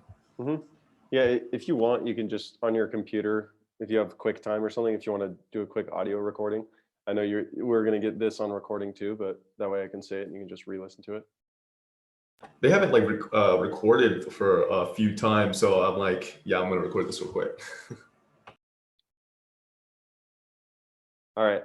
So I'll say, hey, great. So we're going to get started here. Basically, this call is just a quick introduction to see if we can actually help you out, because we're not a perfect fit for every dentist that we work with. That being said, if it seems like we're a good fit, we'll go ahead and schedule a quick 30-minute customized demo where I'll go over our system. And at the end, there's going to be a free option like you saw in the ad and a guaranteed option to get you results. Sound fair enough? Sounds fair. Great. And then just straight into it. Sick, dude. Thanks a lot, man. Yo, Kyle, could I hop in real quick? Yep. So how have you seen people react when you tell them instead of like 10 patients or whatever it is, it's 30 leads? Because with my industry, it's hard to guarantee closes, because if these people get one close, they get an ROI for the month, right? Mm-hmm. So I just want to know how you would go about that guarantee situation. Repeat the question. So you're saying that in your niche, it's hard to guarantee people walking in? Yeah, I'm in solar, so it's like consulting or like contractors. Yeah. You know what I mean? Mm-hmm. Mm-hmm. So yeah, it's like the A/B close, right? In the B close, it's 10 patients. But how would you phrase that for a niche like solar, HVAC, roofing? Can you do 10 sits? I'm not saying 10 closed patients. Let me make that clear. I'm not saying 10 people are accepting treatment on anything. I'm saying 10 patients in the door. And a patient is somebody who's going to need help with their smile. We have them do a $59 new patient exam and x-ray fee. So they're not thinking these 10 patients are $20,000 a pop. They know that they're only going to close 10% to 30% of them, depending on like the leads in their area. So it's not 10 closes. You can say something that we did in floating is you can say members in the door. It's got to be a word that everybody could agree that that person is like a qualified candidate. You could say qualified sits. You could say, we'll get you 10 qualified sits this month. I don't know if they use the word sit for like, or and 10... contracting, you can go like estimates is like a popular word, booked appointments. Yeah, booked appointments. The further down, the more powerful the guarantee, but also the riskier it is for you as a business owner. You could say 10 showed appointments, 10 booked appointments, 10 showed appointments. Those would be both very good. And I would make a guarantee that you can hit with certainty 90% of the time. Ideally even higher than that, because you don't want the problem with the guarantee is that even if you're like, well, if it only takes me 30 days to hit the 10, then that's fine, or 60 days, then that's fine. They're looking at that guarantee as a minimum. So even though you might think it's awesome, we got them 10 patients, they're looking at that 10 as a minimum and not as like, oh, we crushed it. So I like to make sure it's something that you can 90% of the time you can fulfill on, and it's far enough down the funnel that it's a powerful guarantee still. But even if you just go from leads to guaranteed shows or leads to guaranteed booked appointments, even a guaranteed booked appointment is better than a lead, because a lead is like, who knows? Like, how many times have you called leads before? You have to call them 6 times. They don't even pick up. What if we just scheduled those leads auto-magically into your phone calendars? We can guarantee you get, 50 booked phone appointments. And the crazy thing is, if you just stick a calendar after your lead form or after your lead on the funnel, you'll normally get half of those people to schedule a booked appointment. So if you're getting 100 leads, you can probably guarantee 50 booked appointments, booked phone appointments. Got it. So I just use a lead form. So for the website, can I just link that to a high level calendar? Nathan, at the end of the lead form, that last page, you submit your information. It's like, thanks, you're all set. You just go, wait, one more step. We're receiving a high volume of inquiries. In order to qualify for your solar discount, all we ask is you schedule your callback time. Click it, link, high level funnel, just a calendar. Yep. Easy. Okay.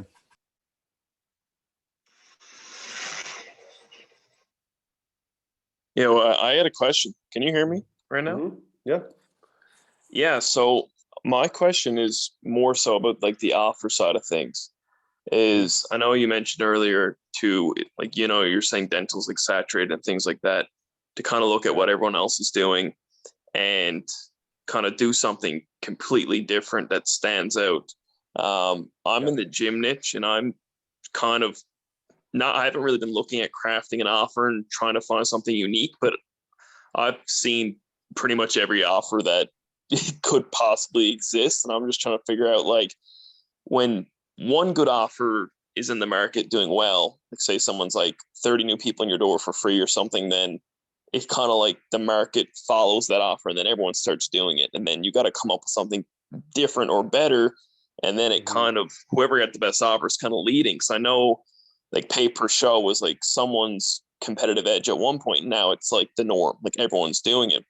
And the issue that I'm coming across is like, I don't feel like I have enough resources right now to come up with something that is more attractive than like a Hormozy offer or like another big offer right now. And even if I do, who's to say that it'll, you know, be unique enough until someone else kind of replicates it or does better kind of thing. So for me, it's that paranoia of like just cutthroat back and forth. Like one offer sold 50 guaranteed, the next one's like 60 guarantee, and then it's just back and forth. So I kind of wanted to hear like your thoughts. Do you kind of just run an offer for as long as you can milk it for, and then when it kind of wears down, you take a break and do something new? Or like how's your thoughts on that kind of thing? Yeah, I think that I'm gonna try and sit down here. So I think that the best way to think about this is that you don't want your business to be dependent on offers, because offers anybody can rip off, right? Even if you've got like, you know, I had the free thing and then there's the AB and nobody could hack the AB, and then here I am telling all of you how the AB works.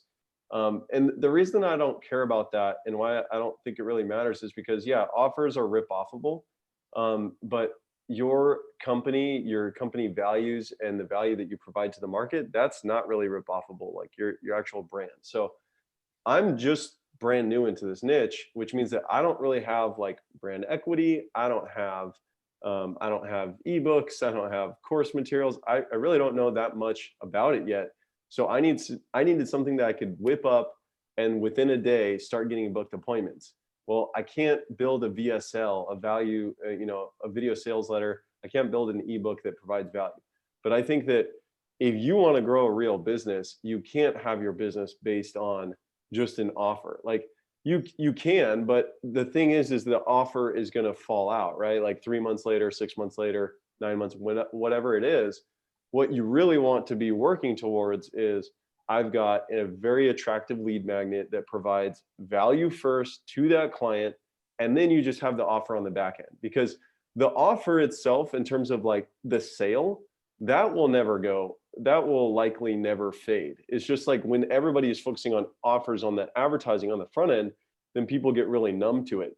But if you can just switch it out with an ebook on the front, and then step 2 is do a call, or a value video on the front, and then step 2 is book a call. And then you have the exact same offer, but on the sales presentation rather than leading with that, you're going to be fine. Like you can run the same offer for forever, but if you advertise the same offer, then yeah, like everyone's going to rip it off. That's totally rip-offable.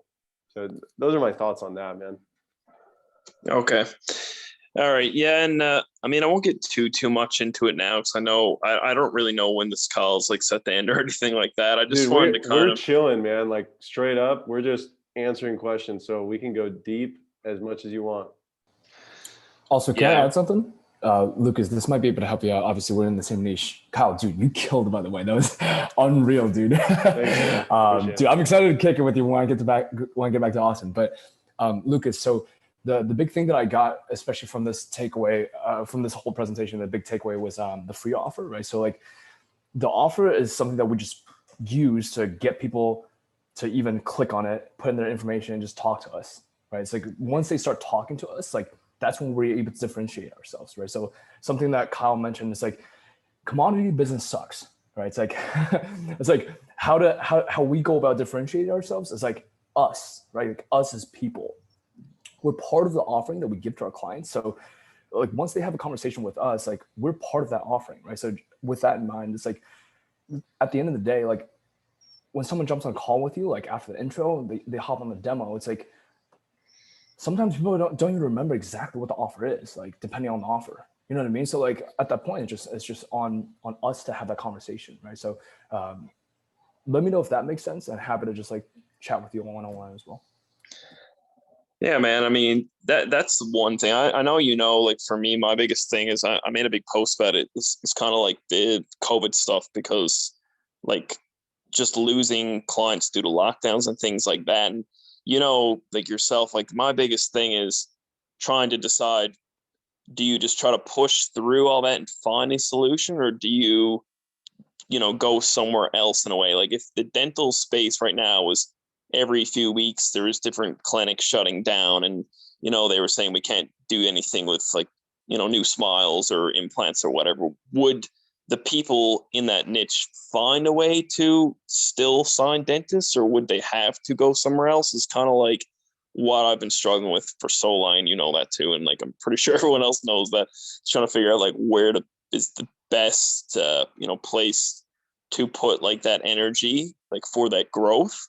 Cause you don't want to keep pulling teeth if there's a better way to do it. And, it's like the comparison, like a marathon. It's like growing a business, like a marathon. Like running a marathon's hard, but it's like you want to have the proper shoes if you're still going to give that run a go. You don't want to be lugging around like bricks around your ankles. Like you still want to have a fair shot at getting to the finish line. So it's kind of like where I feel it's kind of like, should I, take off the brick weights, or should I still push through and try to get to the finish line with the weights on my ankles, kind of thing? So I don't know. I came up with that comparison. I don't know if it, it makes any sense to you, but that's kind of where I'm at. And I mean, anyone can kind of chime in with that thought, but yeah, more so for me, it's because I haven't really been advertising too much, because when I did, it was one of those like horrific things of like, you spend a lot of money, you don't get much from it, and you kind of a little bit scared to dive back in. But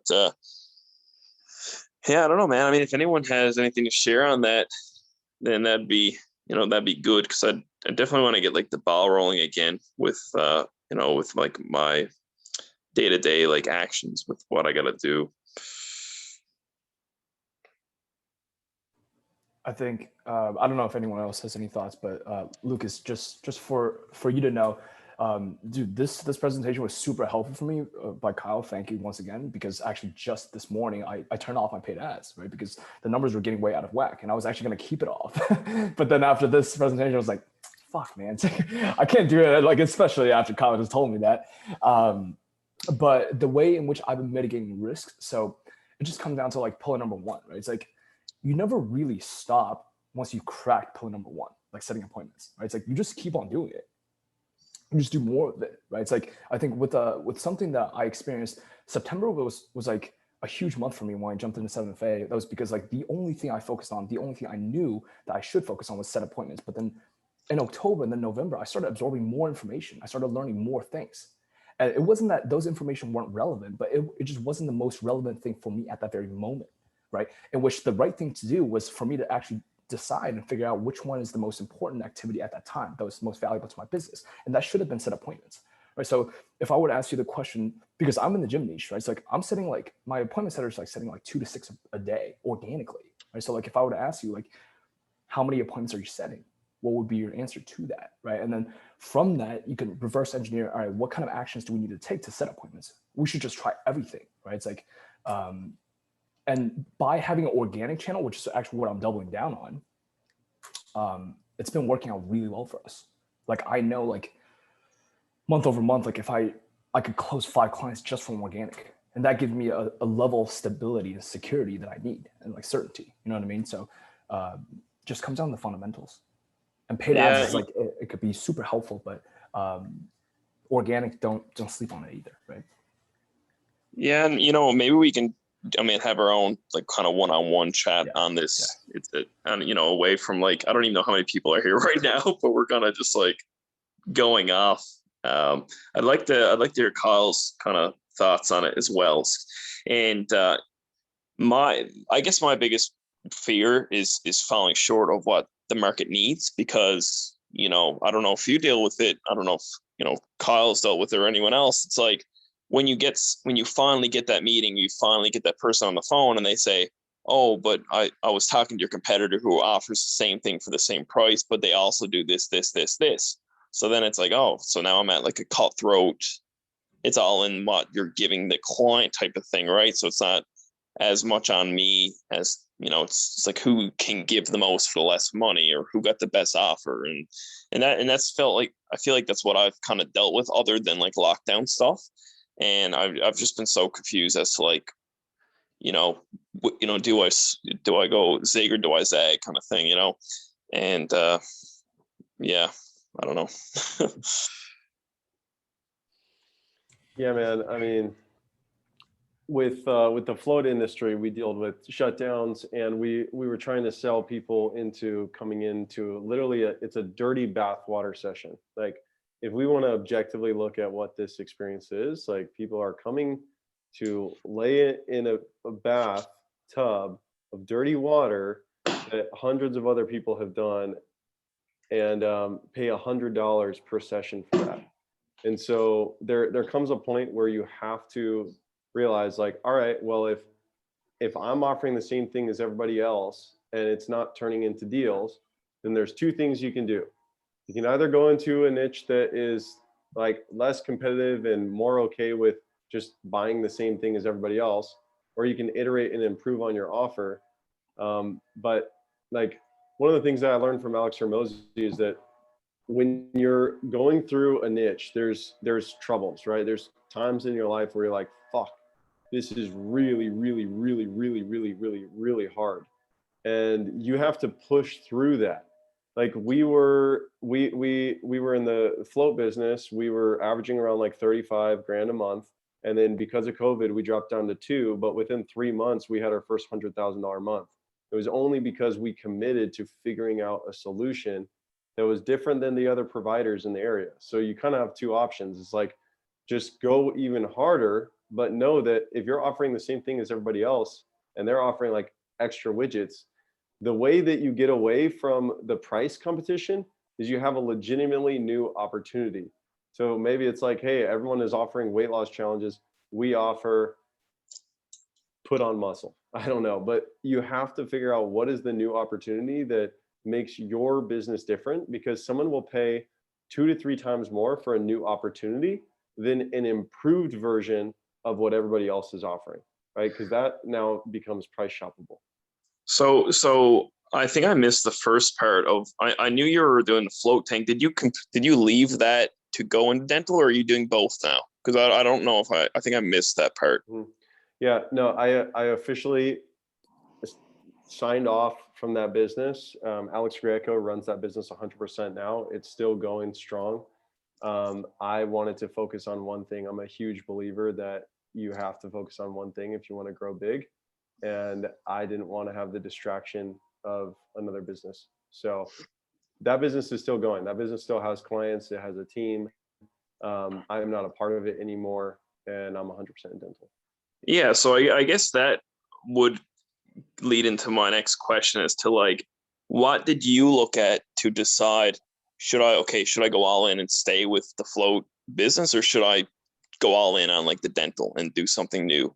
Like, what was the things that really pushed you into going to something new, I guess? Well, with the float business, there just wasn't a great end in sight. So the issue with that specific business is there's only 600 of those businesses in North America. And so our churn was starting to exceed acquisition. We had already worked with 150 out of 600. Like, you're not going to just keep working with more, especially with extra ones getting shut down with COVID. So from a mathematical standpoint, like literally mathematically, it did not pass the niche test. That being said, we did stay in it an extra year. We stayed in there an extra year, which taught us more about how to make brick and mortar businesses extra money. So if you're already in the gym niche and you're experiencing some troubles, I would say you have to keep going harder at it and figure the problems out, because every industry is horrible, man. Every industry, there's massive problems with every single industry that you work with. But you're in an industry, even with half of them getting wiped out with COVID, there's still 30,000 gyms, man. There is an infinite amount of opportunity, even though it doesn't probably feel like that right now. There's probably 15,000, 20,000 that are fully open right now, even though you're talking to a lot of the ones that aren't open. So I would say you just have to get better at what you're currently doing. Like, unless there's a problem with the industry or you hate fitness or something like that, then there's no reason to leave it at all. Yeah.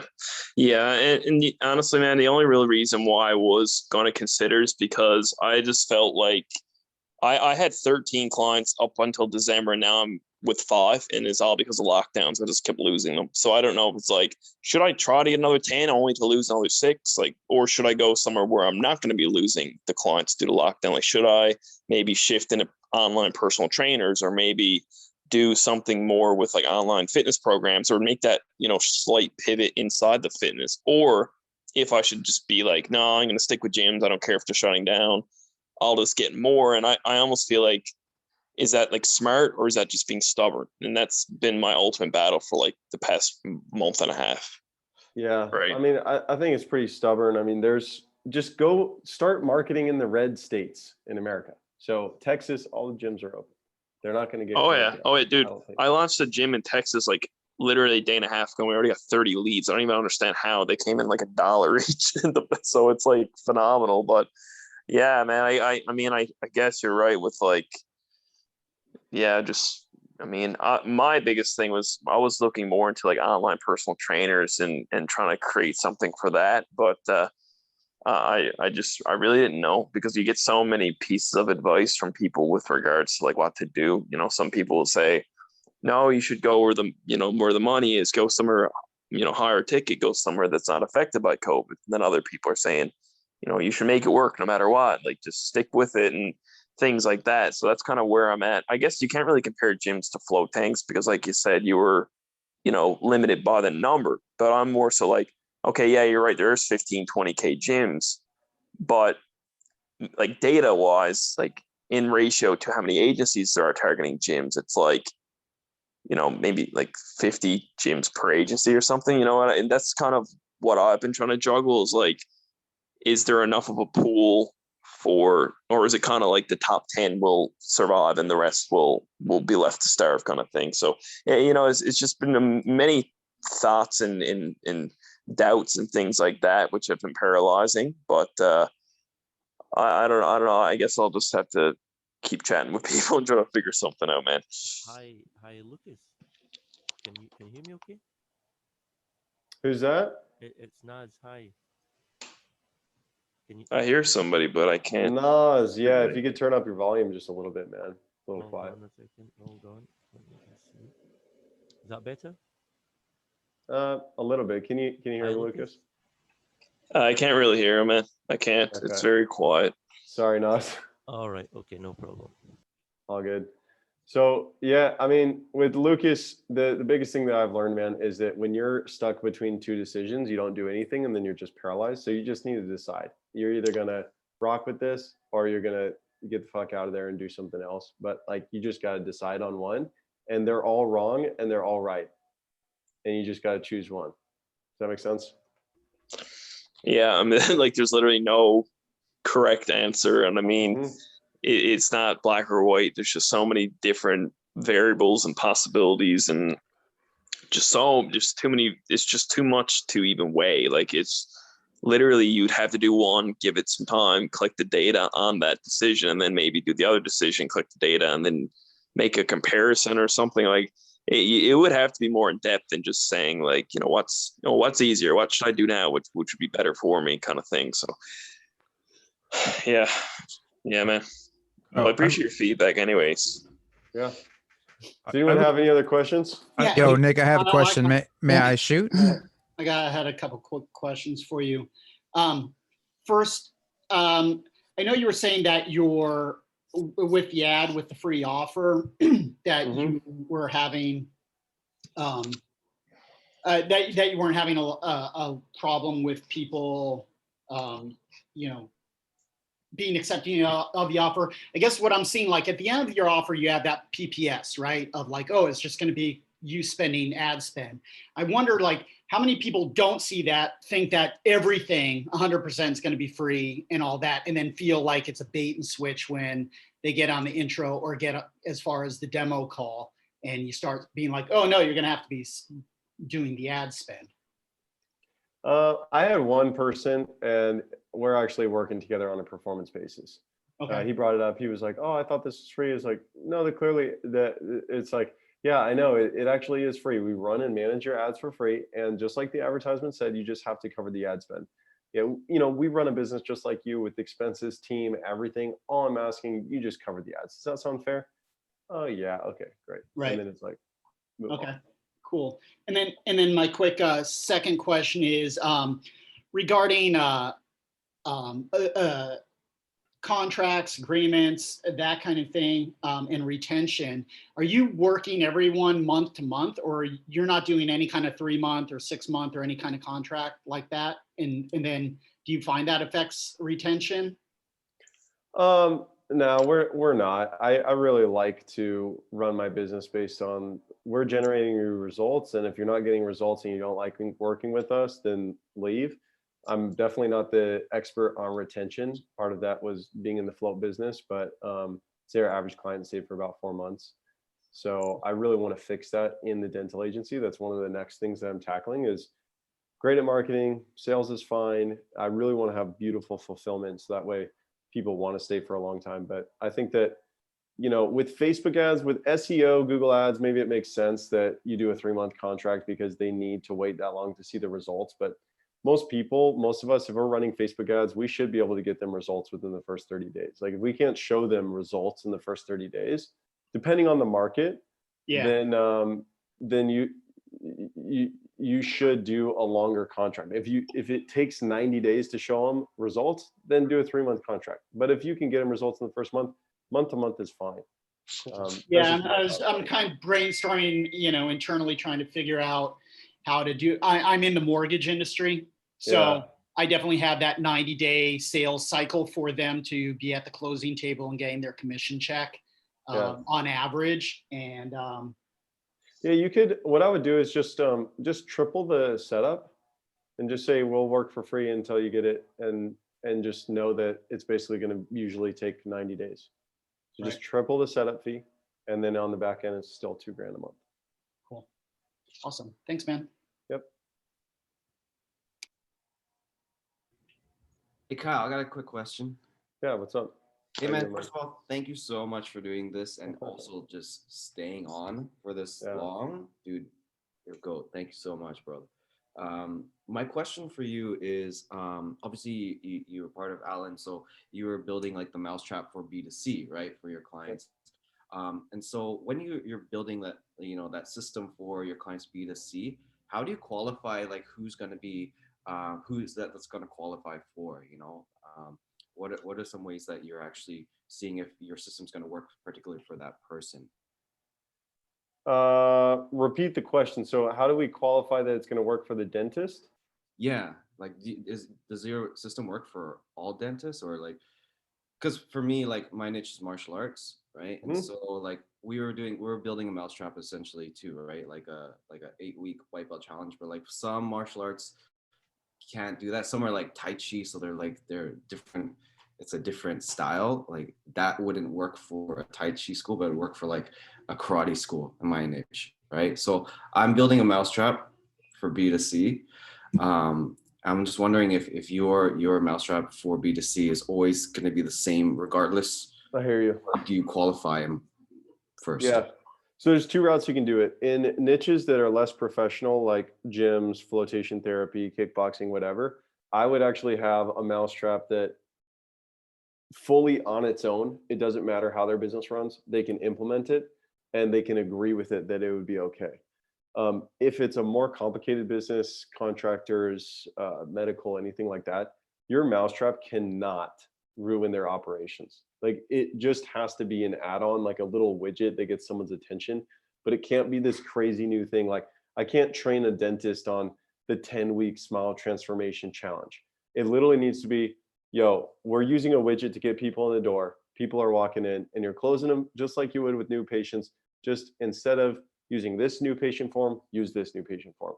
Like if it's with gym businesses though, I would say if you can have a full system, that's even better, as long as, but you know, with your niche, maybe they say, oh, well, I don't want to do an 8-week like martial arts thing. Then I would say you went too niche and you have two options. You can either only work with the martial arts schools, or you can make your mousetrap a little bit more broad. So that way it applies to anyone who does like kickboxing or martial arts, things like that. Does that make sense? Yeah, man. Okay, that makes a lot of sense. Thank you, brother. Yeah, yeah. Yo, Kyle, may I ask a question? What's up? How you doing, man? Hey, I'm doing well. Thank you so much for that wonderful presentation, man. So much freaking value. So you mentioned several great pieces of marketing work, like breakthrough advertising, the entire Dad Kennedy collection. If you were about to start on any one of those pieces, which one would you start first? What would you recommend I start with first? Do you have any experience in copywriting? Oh yeah, I write my own ads, but I've been wanting to read breakthrough advertising and all the other works you listed. Yeah, read breakthrough advertising. Cool, man. I'll check it out. I was wondering how you test out different maybe free offers, or do you just, yeah, if you could pour any insight into that. B2B or B2C? B2B. Okay, so to the dentist? Or yeah, to like the dentists or the dental clients? So to I guess to the free offer, so like you're offering the free leads, do you test, I guess, maybe different things like free, I don't know, something else like that they might bite onto, or Yeah, so the first time that I put up the ad, I put, we'll run your ads free for 30 days. Then I thought, that's actually shitty. Who wants anyone to run your ads free for 30 days? That was getting leads. But then I made a tweak. We'll run your ads free until you get 30 new patient opportunities. And if you could say, we'll run your ads free until you get 5 new treatments closed, that's even better.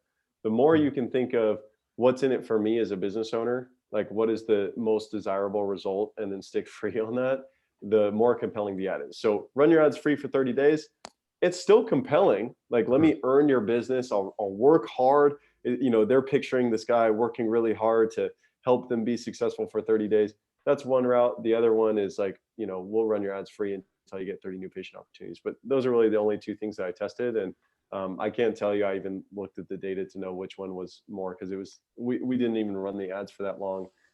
Because I wanted to get back and actually make sure that everyone was getting results. And this weekend, I'm turning back on the ads. No, that's good. The thought process of like, what's in it for them more, like what would they want for free more? Got it. Exactly. Cool. And they don't even think it's free. Like all the time they hop on. So how much is this going to cost? Yeah. I actually had so many people. So how much What are you, is they're this like, what are you trying to sell me? It's not free. Yeah. They're like, I know it's not free. How much is this going to cost? It's like, all right, well, it's this much and this. And they're like, okay. I offer free videos, so people say, how much is it? Like, what are you trying to sell me? And I'm like, whoa, like I didn't even, I'm actually, it is actually free. Yeah. But so it's like, no, this is like free, not free. It's free. Gotta clarify. Yeah. Yeah. Hey Kyle, can I Yeah. ask something? What's up, Martin? How you doing, man? I'm doing I like your fine, bookshelf. man. Thank you, man. Man, thanks. First of all, thank you very much for this amazing call. I have a lot of golden nuggets here. Thank you very much for your time. What was your biggest gold nugget, so that I know? Well, I think the first one is like my market research and the type of people that I want to work with.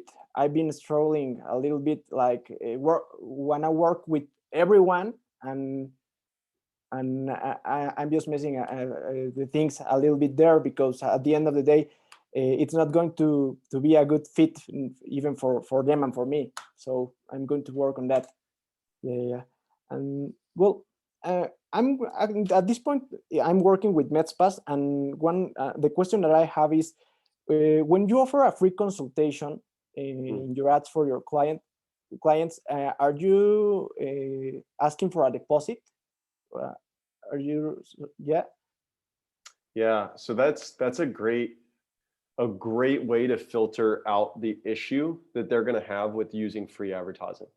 They're going to say, well, if it's free, then they're not going to pay money and they're not going to show up and blah, blah, blah, blah, blah. That's why I really like to do a free offer to a phone consultation where you get a credit card. So what I say in our ads, say it's free for new patients, asterisk, bottom of the page, asterisk, new patients must pay a new patient exam and x-ray fee.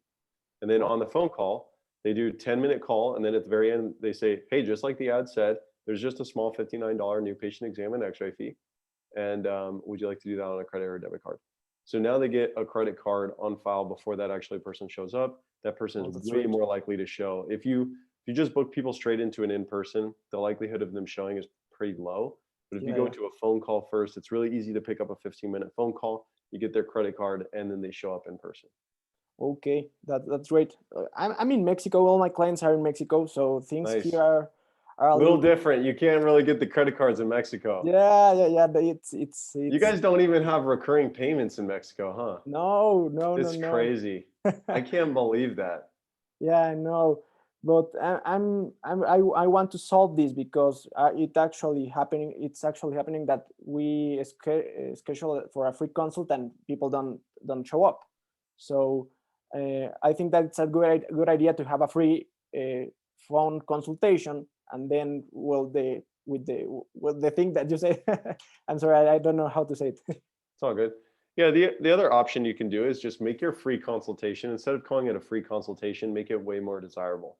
Call it a free 6-week natural body beautification challenge, or like whatever. It's a med spa. What do you guys help with? You help people feel beautiful. And can you offer something legitimately for free that if they showed up in the door, they could have that free offer? And it's not just a free consult, because who cares about a free consult? Like, you want an offer that's so desirable that when Stacy is thinking about going to lunch with her friends tomorrow at 2:00, and that's the time of her consult, she says, you know what? I'm actually not going to go to lunch with my friends. I'm going to show up to my consult because I'm so excited about what I'm going to be able to get. Right? So you want an offer that's so compelling that they feel like no matter what happened that day, I'm going to show up for that consultation. And that's not going to happen if it's advertised as a consultation. Does that make sense? Yeah, a lot. Okay. Cool. Thank you very much, Kyle. Thank you. Yeah, sweet. Does anyone else have any other questions? I have one quick question. Sorry, I'll be really quick. Hi. This has been absolutely amazing, by the way. So I moved into a new niche as well, and it's accountant. So that I don't really find a lot of, like, I don't know how many appointments I can guarantee, because I don't really find a lot of people in this niche. So I don't have a guarantee and I don't have a free offer. And I had a demo yesterday and the guy was really interested, but he's like, I need some sort of guarantee that you're going to, get me results. I could say 5 free appointments. I assume I could do that, but maybe it's too low. So if you're in a niche where you don't have other people to model off in terms of what's possible, what do you recommend? So you haven't generated any leads for accountants? No, like this is literally like I've just had my first intros and demos this week. So yeah. Are you in like a very cash positive, strong position, or not a very strong position personally? No, not really. Okay.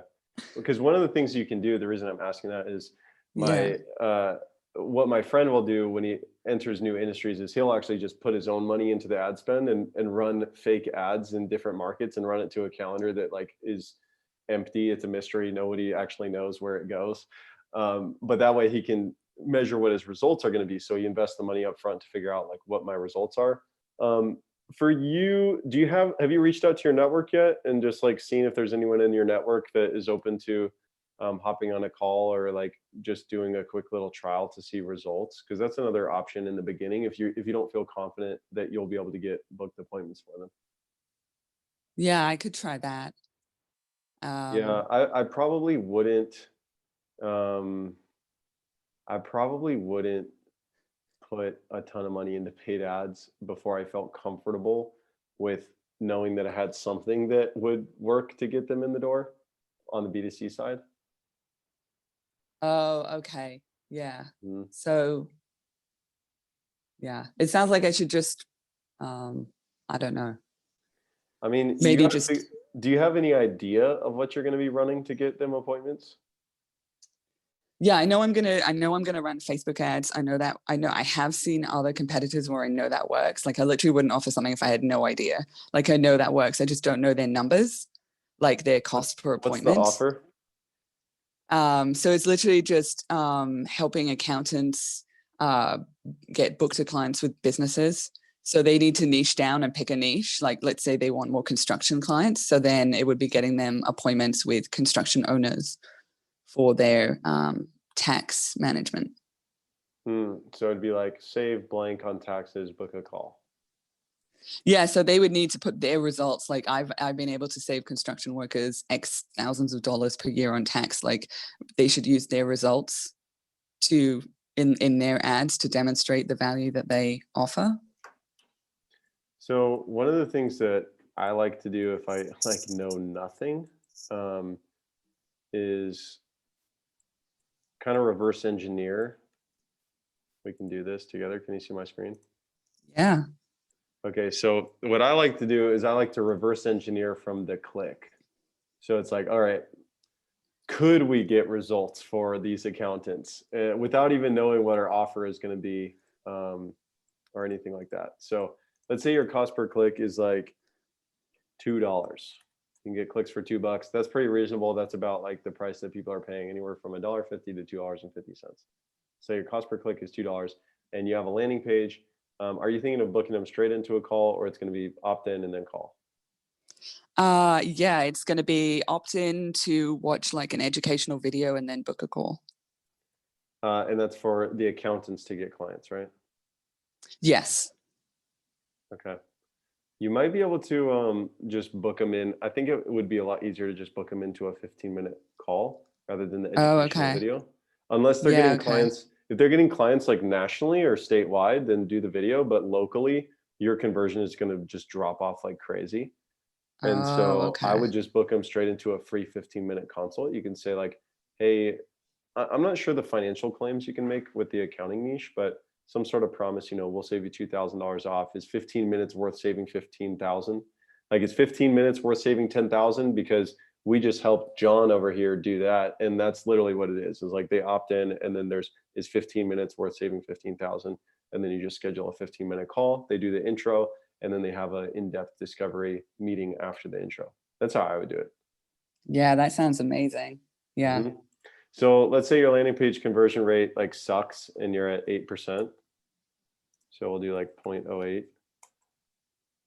And then, so then you've got your cost per lead, which you'll take $2, you divide it by your landing page conversion percentage. That means your cost per lead is $25. And then next step here is what is your schedule rate? So how many leads actually turn into schedules? And so you go, okay, like let's say it's going to be 40%. For dental right now, the leads are turning into schedules at 90%. So this is super conservative. But let's say, they opt in and then only 1 out of 2.5 of them actually schedule a call. So now you're going to get your schedule cost. So you take that divided by that. So it's costing you $63 for the appointment to get a schedule. And then you're going to have a show rate, which is like the phone call. How many people actually pick up the phone? Let's say it's 40% again. There's another drop off. So then show on phone. And then so you're going to take 63 divided by that. It's 156. And then you're going to do schedule schedule rate to in-person, or schedule rate to discovery, in-depth discovery, where that's actually where they're going to talk money, and they're going to talk about potentially really working together. Let's say they can, if they're doing this well, it should be 70 or 80%, honestly. And then from here, this is going to be show rate on discovery. Is this helpful? Yeah, it's amazing. Okay. So schedule rate, and then schedule discovery, schedule cost. And then so you take 156 divided by 80%. And then you've got your show rate on discovery. Let's say that it's also pretty high. 75% of people actually show up to the discovery call. And you could have them like get a credit card, like a $50. It could be like a $50, I don't know what the word for it, kind of like a down payment, where it's like if they decide to move forward, the $50 will be put towards their payment. But if they don't, they'll get refunded back the $50. It's like to hold their spot. So show Yeah. rate on discovery, and then there's going to be the close. There's now the discovery show cost, which will be 195 divided by 75. And then you've got the close rate. How many actually become clients? Let's say they close 33%. And then you got acquisition cost. That divided by that. And then the question that you have to ask is, what is the 30-day profit on a new client for my business, or for my client's business?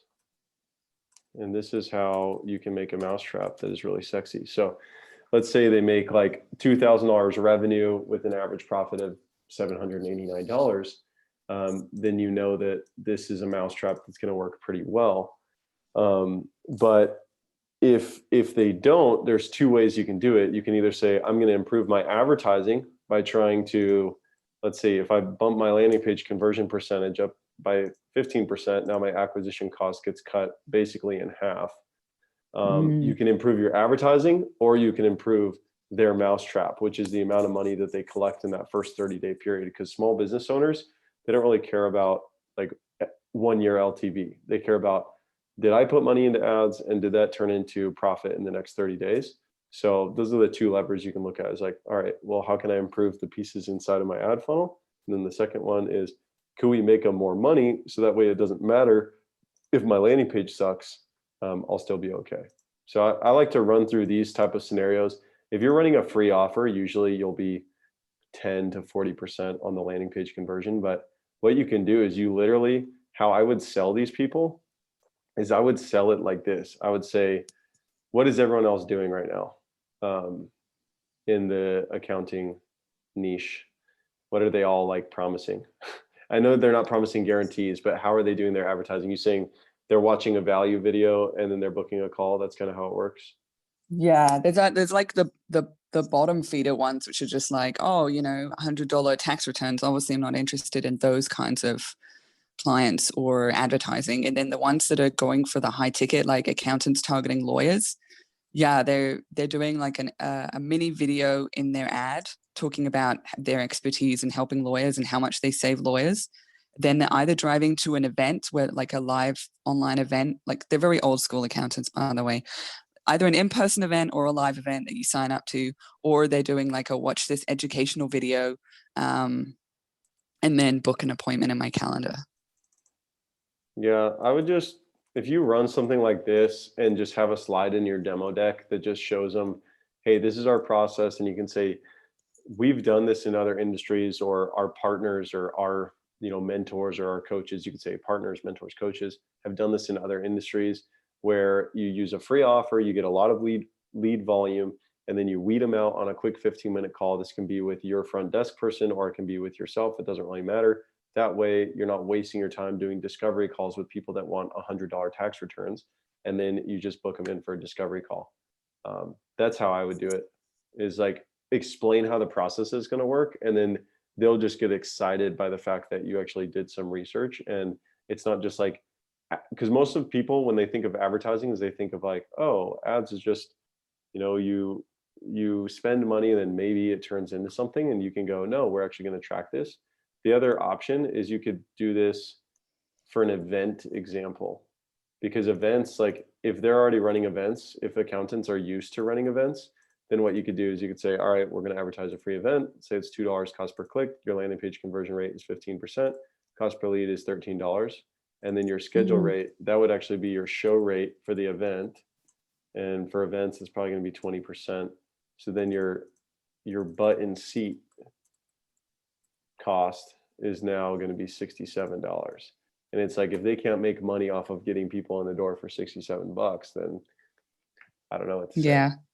I like the event. Yeah. That might be the easiest way to do it, is just work with the accountants that are already running events and just say, hey, we're going to advertise your event. We're going to make it sound even sexier. Like, you know, top 4 tax strategies to save $10,000 today, blah, blah, blah, blah, blah. You know, the biggest actual value pieces, send it to an event. And I think that would work really well for accounting. Yeah. Oh, amazing. This has been so amazing. Yeah, this is awesome. Thank you. Thanks so much. Yeah. Anything else? Anyone else? Any other questions? Or are we going to wrap this up here?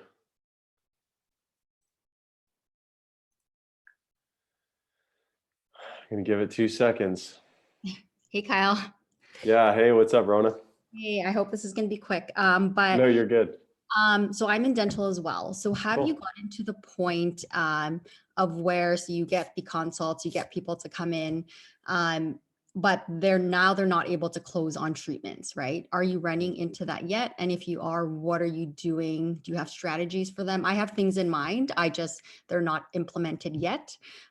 So have you run into that? Yeah, I mean, we've really only been running campaigns for the dentist for the past 2 weeks. And I just got off a feedback call with the dentist today, and he said that people are coming in, they've got a lot of problems. He's diagnosing a lot of treatment. They're accepting the treatment, but they're not getting qualified for the financing. Yeah. And I think like part of why I decided to go with smile makeovers over anything else is that if they get 30 people in the door and only one of them qualifies for a $40,000 smile like replacement, basically, it's going to pay for our campaign and put an extra $10,000 in profit in their account. So I really like the higher ticket things like in dental just in general. But in terms of like ways to increase close rate, one of the ways, providing them more financing options.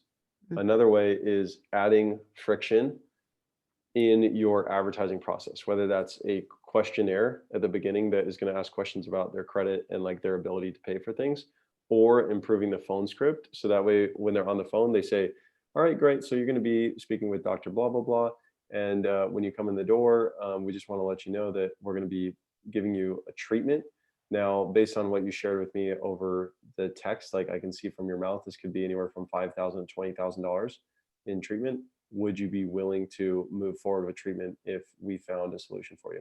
So basically like adding more levers to qualify the leads. And you can either do that through quizzes or making your phone script a little bit more aggressive. Because a lot of the times, like the reason people aren't closing could be that. And then the third thing is I would just look up case acceptance training on Google, and then try and reach out to people that offer case acceptance training and just ask them. You can either pay them money for a call, or you can hop on a call with them and just like interview them and determine what that perfect new patient process is, because a lot of them have it messed up. Like it really should be the patient walks in the door, they fill out a pre-sale questionnaire, they do a, exam and x-ray, the doc meets with them, they understand their problem, they agitate their problem, and then they give a high level view of the treatment. And then a patient coordinator actually comes in and sells them the treatment. So I learned a lot just from talking with a couple of these experts on case acceptance. And then you can take that, you can either do an interview and then have that in your training. And then the downside is that what we've learned is that people really don't watch training videos. It doesn't really matter. You can have it for your clients. Most of them are not going to watch it, but it's more for your team to watch or for yourself to watch, because then when you hop on weekly calls, you can basically pull it up and you can say, hey, here's the video. Did you get a chance to watch it? And they say no. And it's like, well, great. Let me talk about each of the points that was discussed. And so like you're basically force feeding it down their throat so they can improve those numbers. Yeah, no, that's great for sure. Yeah, because I'm working with dentists who want these bigger cases, so implants. So, most of them are closing. The good ones are, 20, it's $25,000 a sale, well, 25 to 40, but those guys don't need help, with their treatment coordinators. They have all the really good financing companies. They have a sales process in office, right? So I'm looking to help those who are not like that. Like, I have dentists who have had so much training and they're like, no, our team's set up, we're good to go. We just need qualified leads, right? But the issue is dentists who you don't know what's going on in office, right? And because it's such a high ticket item, it's like, well, what are you saying in financing? Like, who's presenting treatment? Like it has to be teamwork, I think, between oh my gosh, sorry. It has to be treatment between the dentist and, sorry, I don't know what's happening. Yeah, it has to be treatment. That's my son. It has to be treatment with the dentist and the treatment coordinator, right? Like, it's teamwork. So I think, yeah, like you said, I have a couple meetings with people who have apps for treatment acceptance and things like that. But like this week they're talking about going deep. And I think that's a lot about what that is in our system is, it's a lot of legwork. And I know that you're saying to simplify things as much as possible. So it's like, how do you go deep, but keep it simple, right? So it's kind of like, I get it. I do get it. Yeah, no, those are things I'm definitely going to try to implement as soon as possible. But thank you, Kyle, so much. Thanks for your time. Yeah. And Rona, you don't want to work, or do you want to work with the people who don't have a system? Like, you're actively looking for those clients? I'm not, but you run into them, right? And it's like, you'll get them, 20 booked appointments in a month, and they're like, well, none. Everyone's on Medi-Cal, and we have surveys and we talk about financing, we talk about at a high level about credit score and things like that. So I feel like I'm doing everything I can to vet them, but it's like not even 1 out of the 20 they were able to close. So it's like, well, what's going on here, right? So I don't want to help them, but if I can, then, and if I can find that missing puzzle piece, then why not, right? Because I think there's going to be more dentists who don't know what they're doing versus the other side, right? Yeah, I think it just depends on like the type of business that you want to run. So with dental, there is enough opportunity that you could literally have 100 clients who all just have like incredible sales processes, and you just plug in and you're their lead gen, and it's like a beautiful thing. And I think that I was listening to Sergio talk about sales earlier, and he's like, I just want to get 10 clients so I can figure out who the 2 rock stars are. So Sergio is like, he wants to just grab as many and then figure out who the 2 and then like work with those. My approach is almost like literally disqualify them on the intro. I'm trying to get more nitty gritty of, all right, if you're a dentist and you're doing less than 40 grand a month, then we're not qualified to work together. If you don't have a front desk receptionist and a new patient treatment coordinator, we're not qualified to work together. Because what you're going to notice is there's going to be like commonalities between the clients that are killing it and the clients that are not. And the clients that are not take up the most time, they burn your profit. And like, if you want to be passionate about something, like give back to an industry, I think the best way to do it is to make money somewhere else and then donate it to a charity, rather than trying to work with the broke people or the people who are not going to implement what is being shared with them. No, that's a really great point. Yeah, that's something to consider. Awesome. Cool. Okay, thank you again. Sweet. Yeah. All right, anybody else?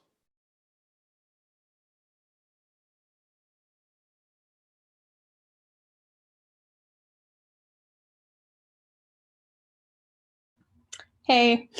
Hey, what's Hate up? to be that person. I'm actually moving into a new industry too. Yeah, you're getting out of dental? I am. No, I do. Huh? Where are we going? Interior design. Okay.